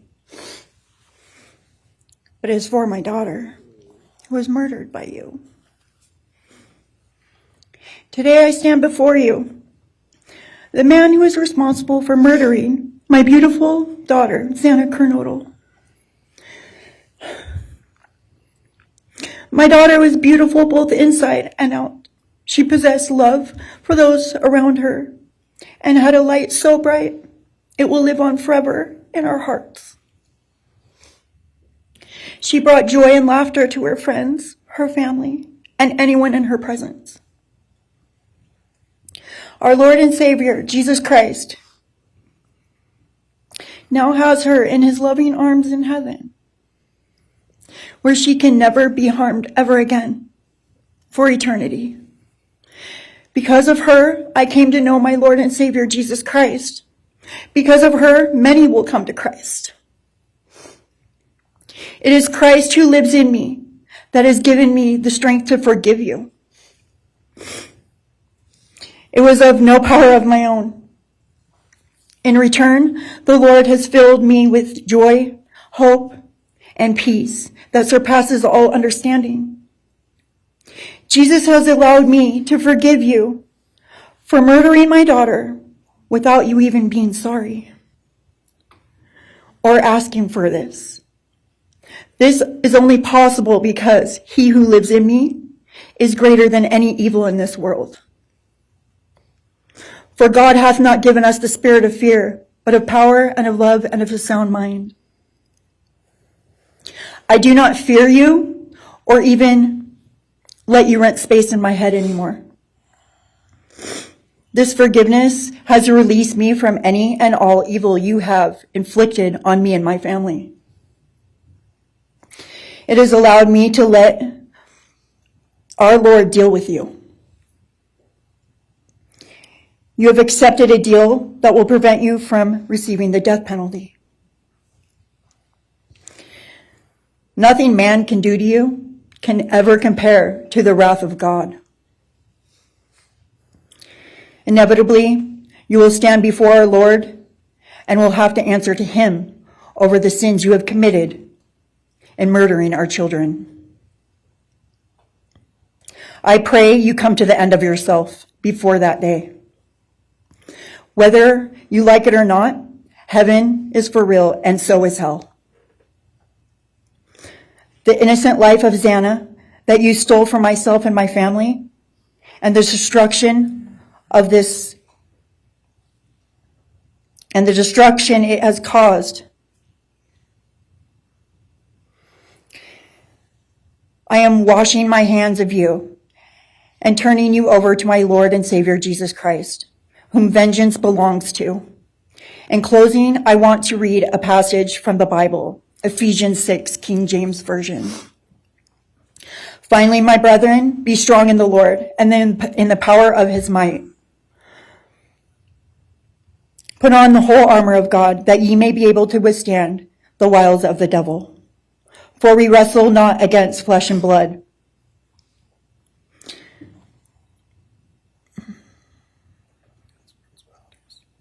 but against principalities, against powers, against the rulers of the darkness of this world, against spiritual wickedness in high places. Wherefore, take unto you the whole armor of God, that ye may be able to withstand in the evil day, that ye may be able to stand in the evil day.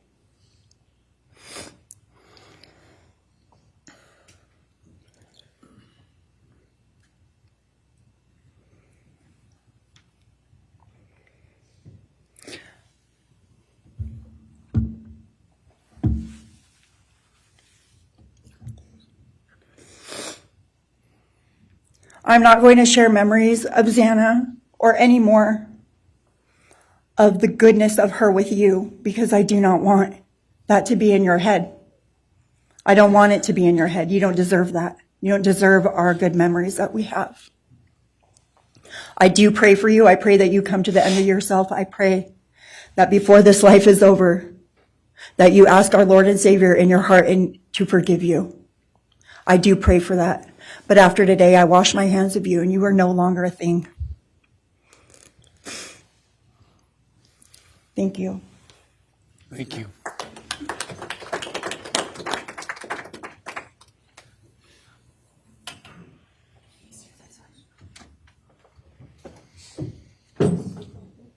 I don't believe the state has any other victim impact statements.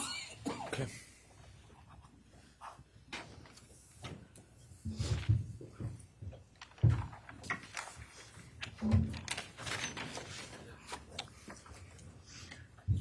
All right, state can argue.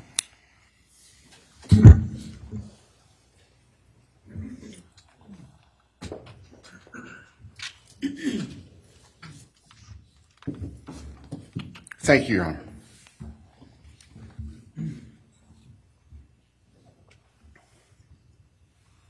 Just as a housekeeping matter to start, there will be the issue of restitution. That is, the documentation is being gathered, and we ask the court would defer that for 30 days so we can present it in an orderly fashion and make sure it's comprehensive for everyone.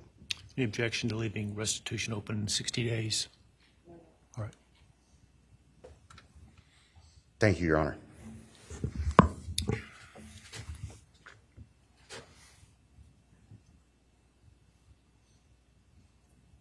I think it's necessary and appropriate to share for everyone here, including the court, the background that brings us in front of Your Honor today for these proceedings. As the record reflects, and as everybody in this courtroom knows, the defendant has pleaded guilty to all 5 counts charged in the indictment. Under oath before Your Honor, he has admitted that the charges against him are true. He has reassured the court that he has not been coerced or threatened to make those admissions. And Your Honor did an extraordinary job in taking the pleas back on July 2nd. We appreciate the court's discipline and insight. The defendant has also waived appeal on the multitude of rulings from this court and Your Honor's predecessor in Latah County on dozens, literally dozens of motions seeking to dismiss the case, seeking to control or limit evidence, seeking to offer evidence that would not be appropriate. And we appreciate the court's consistent rulings based on the law, based on the facts. As Your Honor will recall, on June 18th, it's just really not that long ago, we appeared before this court for arguments on what became the defendant's final motions to this court. Motion where they wanted to offer evidence suggesting that other people were responsible for the defendant's actions, and the motion seeking essentially an indefinite continuance of the trial. It was readily apparent to all of us in the courtroom from Your Honor's comments that those motions were not going to be granted. So we returned to Moscow and continued with what we had been working on for months in preparation for trial. We had no qualms about going to trial if trial was what was necessary and appropriate. The following week after we were in court, we were approached by the defense with an inquiry about a possible plea. And I can tell the court this is the first suggestion ever that there was any consideration, because indeed the defense had maintained from the beginning that Mr. Kohberger, the defendant, was factually innocent. It's clear that the reality of the evidence and the case that had been investigated and prepared and that we were ready to present in court became a reality.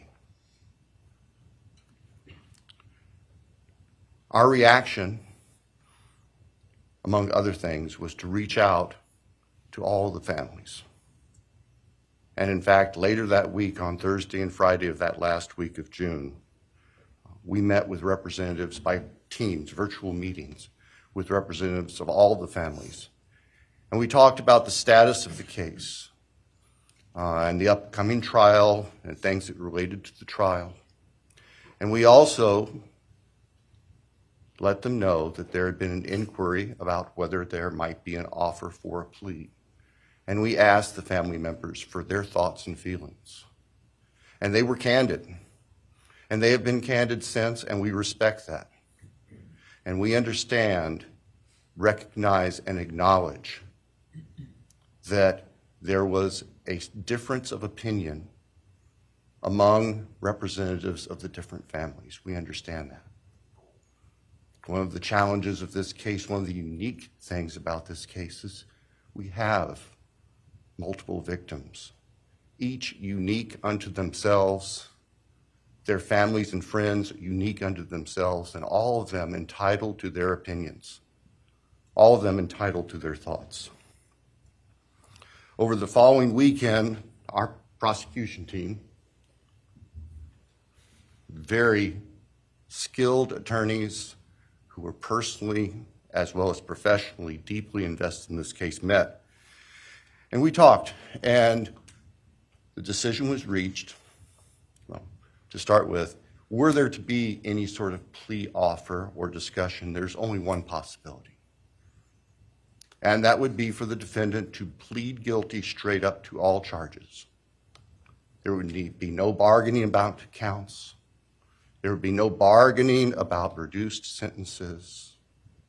And so we made the proposal to the defense that if the defendant was willing to plead guilty up front to all 5 counts as charged and waive appeal of the court's myriad decisions during the past 2.5+ years on all of his motions that would have consumed years, if not decades, of time in the future.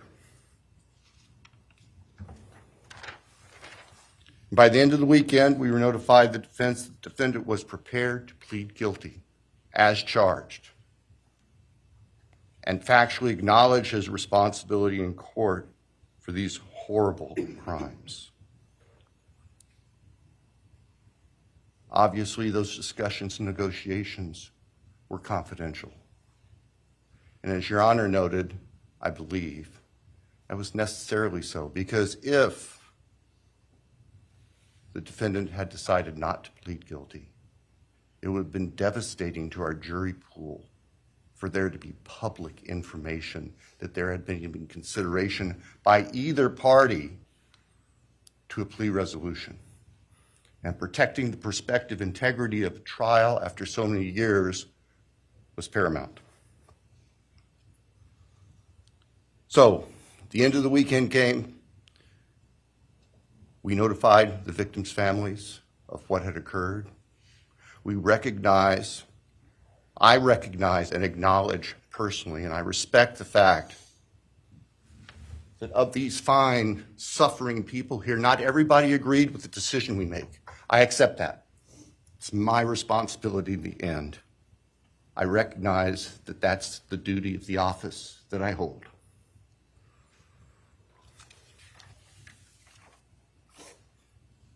So now, it is time for the judicial system to impose final judgment and close the door on this chapter of these tragedies. As the court is aware, by the agreement of the parties, it is the state's prayer. Perhaps have the Elmo police turned on.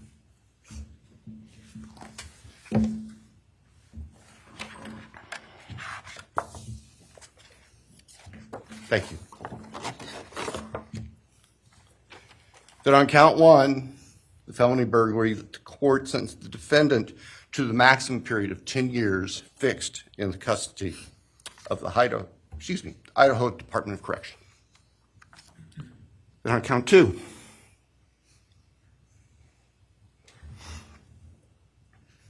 that the court sentenced the defendant to fixed life for the murder of Maddie Mogan.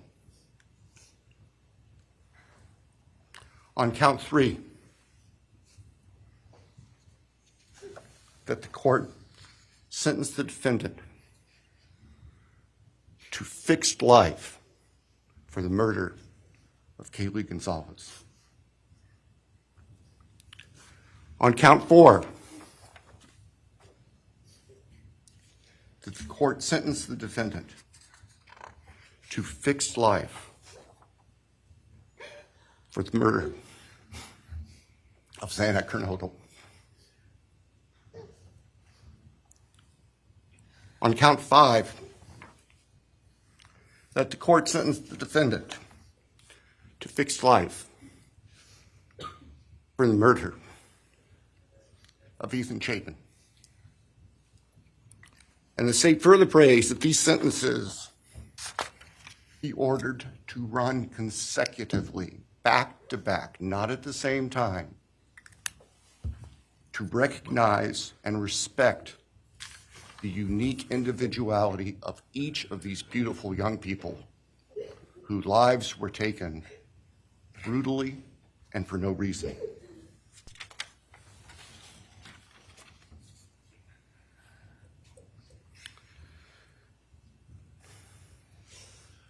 And hopefully now, as we have heard earlier this morning, it is time to afford the families and the friends and the community and the state of Idaho and the nation and the world to move forward.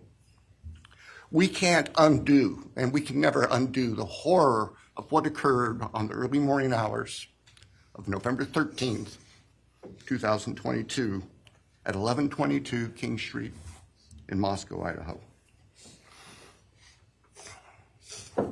For a long time, the presiding district judge in Latah County was John Stegner, who eventually became a member and a justice of the Idaho Supreme Court. And Justice Stegner often observed that even God cannot change the past. But everyone in this room has the ability to take themselves forward. And we want the judicial system to afford them the opportunity today to do that. From today forward, our memories should be focused on these innocent victims whose lives were taken, on their families, on their friends, on the community. The court has heard discussion, talk today, reminiscences today about a special family that our victims shared, not just their natural, legal, and biological families, not just their university family within their sororities, for example.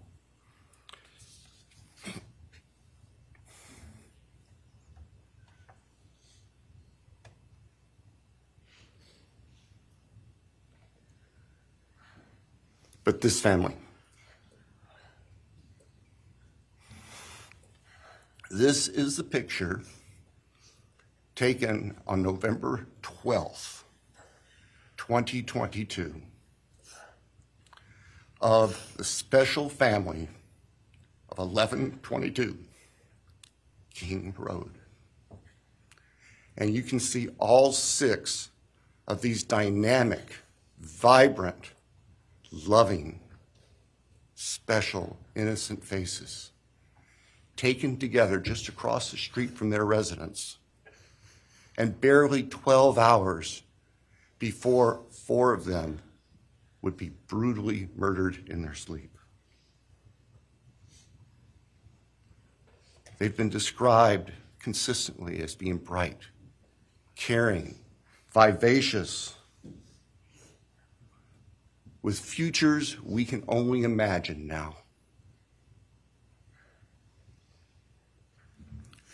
But they were, and they remain, a special family that I think we should all recognize and appreciate.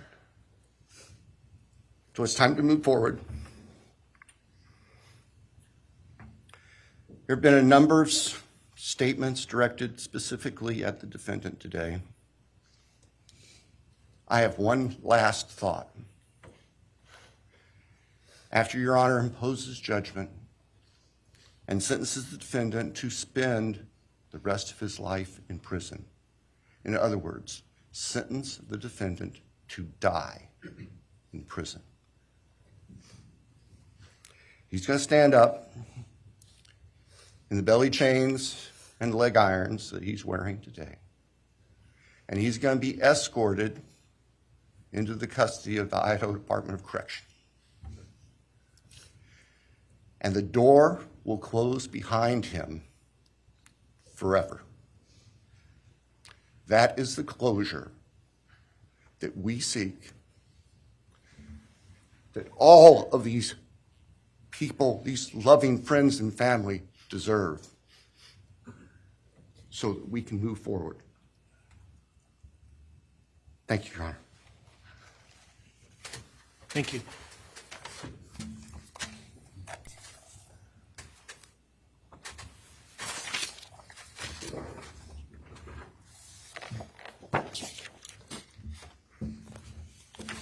All right, does the defense have evidence to present today?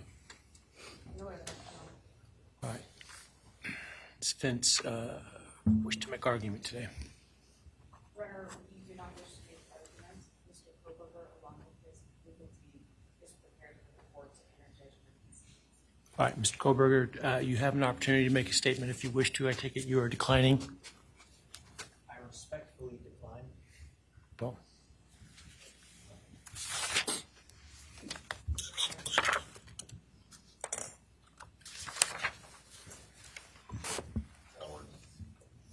Please.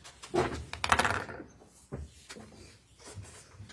right, let me start this morning by acknowledging and thanking those that have come here today in support of their loved ones, and I appreciate your courage and your strength. And I hope that you are able to move on as best as possible. Thank counsel for the professionalism that they've exhibited throughout this case. It has been my great honor to preside in this case and to help bring, to the extent possible, some resolution and hopefully justice to this case.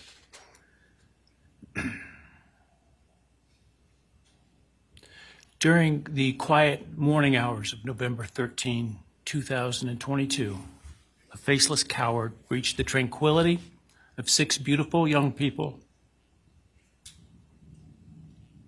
and senselessly slaughtered them, 4 of them. Who committed this unspeakable evil was unknown for several weeks, but due to the killer's incompetence and outstanding police work by numerous local, state, and federal law enforcement agencies, the person that slithered through that sliding glass door at 1122 King Road now stands before the world and this court unmasked. This unfathomable and senseless act of evil has caused immeasurable pain and loss.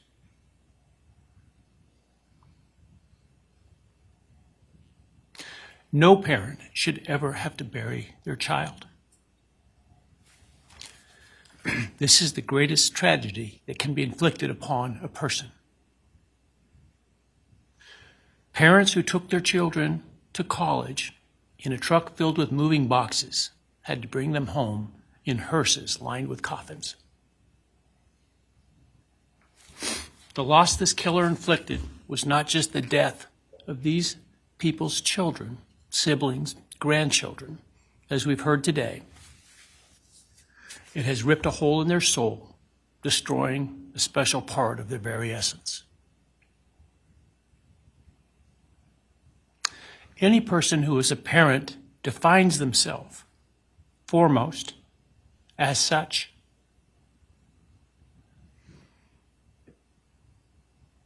It is their existence and purpose of being.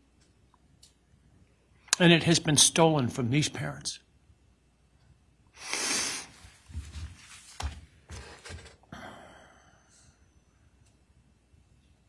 None of us have experienced the loss these victims have in the unspeakable way that they have. And therefore, none of us can, nor should we, question the way in which they have handled their loss. Whether that be in private mourning, removed as far as possible from this media circus, or in front of a camera demanding retribution with the loudest megaphone. I've listened intently to the stories and pain that have been shared today, with great awe at the courage and resilience of the surviving family members of those wonderful children. I've listened also to the surviving roommates, both in person and through their friends. And I can't think of how, frankly, courageous they have been despite the hell that they have faced by uncaring people who have come up with all kinds of crazy theories about two kids simply being kids. The parents, siblings, and other family members who have spoken today are designated as victims in our legal system. But going forward, I hope that they can shed that label, as it gives too much power to the evil that condemned them to that role. They are and should be known as survivors, fighters, and foremost as witnesses to the tremendous lives of value and unbounded promise of these four young people. But those speaking today and those who did not speak, but who carry this same burden, this same loss, now carry forward the memories of these now perpetually young people, these forever children. These survivors carry the responsibility of ensuring that the voices of these children, Maddie, Kaylee, Xana, and Ethan, are never forgotten, and the positive impacts that they have had on so many lives are never minimized, and that the love they shared, the light that they shined onto others, is forever celebrated.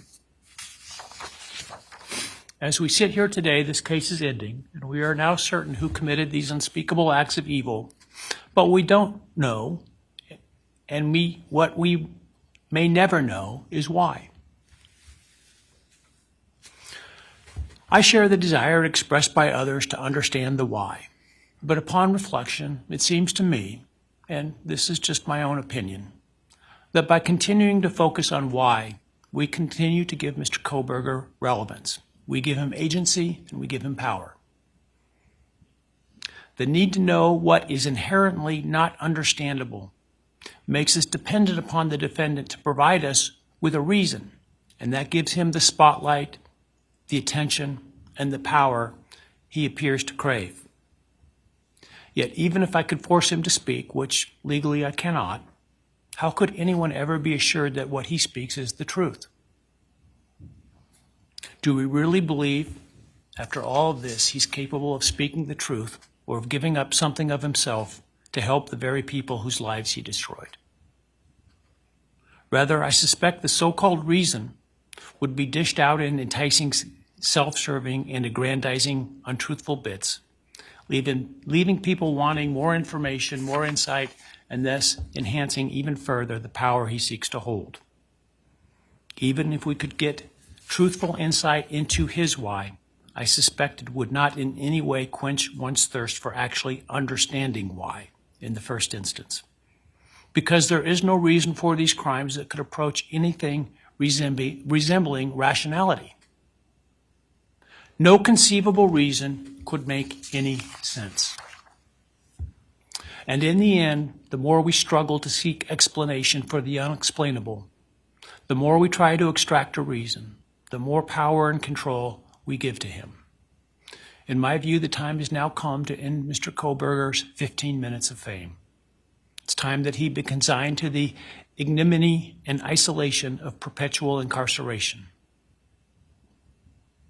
I know there has been concern about him collaborating on books or movies or other media projects, and I truly hope that someone does not stoop to affording him this spotlight that he desires in the name of clicks, royalties, or profits.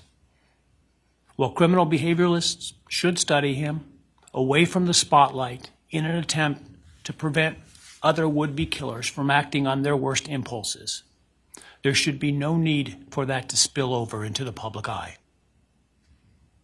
The great Idaho jurist Edward Lodge was known for trying to find something positive about every person he ever sentenced. And with over a half a century as a trial judge, that was a lot of people. This was often challenging, and I recall in one case he said that the best he could come up with was the defendant had good penmanship. Truth be told, I'm unable to come up with anything redeeming about Mr. Kohberger because his grotesque acts of evil have buried and hidden anything that might have been good or intrinsically human about him. His actions have made him the worst of the worst. Even in pleading guilty, he is giving nothing hinting of remorse or redemption, nothing suggesting even a recognition or understanding, let alone regret for the pain that he has caused. And therefore I will not attempt to speak about him further, other than to simply sentence him so that he is forever removed from civilized society. And accordingly, based upon his conduct and based upon the record before this court, recognizing the standards that govern this court's sentencing decisions as set forth in State v. Toohill, I hereby sentence Mr. Kohberger as follows. On count 1, burglary, 10 years fixed, 0 years indeterminate. I also impose a fine of $50,000. Count 2, first-degree murder of Madison Mogan. I sentence the defendant to a fixed term of life imprisonment without the possibility of parole, a fine of $50,000, and a civil penalty of $5,000 payable to the family of the victim. On count 3, for first-degree murder of Cara Gonzalez, I sentence the defendant to a fixed term of life imprisonment without the possibility of parole, a fine of $50,000, and a civil penalty of $5,000 payable to the victim of the family, or to the family of the victim, pardon me. On count 4, for the first-degree murder of Jasmine Kernodal, I sentence the defendant to a fixed term of life imprisonment without the possibility of parole, a fine of $50,000, and a civil penalty of $5,000 payable to the family of the victim. On count 5, for the first-degree murder of Ethan Chapin, I sentence the defendant to a fixed term of life imprisonment without the possibility of parole, a fine of $50,000, and a civil penalty of $5,000 payable to the family of the victim. The sentences on counts 1, 2, 3, 4, and 5 shall run consecutively to one another. Restitution will be left open for 60 days. Defendant will be required to submit a DNA sample and a right thumbprint impression to the Department of Corrections and comply with the DNA Database Act. I remand the defendant to the custody of the Idaho State Board of Corrections for to be imprisoned in an appropriate facility in execution of the sentence where he will remain until he dies. Though you have waived your right to appeal, you do have a right to file a notice of appeal, and any such appeal must be filed within 42 days of the date of the written judgment, which will be entered shortly hereafter. Though the appeal, you should be aware, may be deemed a violation of the plea agreement, and so I certainly suggest you discuss that with counsel if that is your desire. I ask the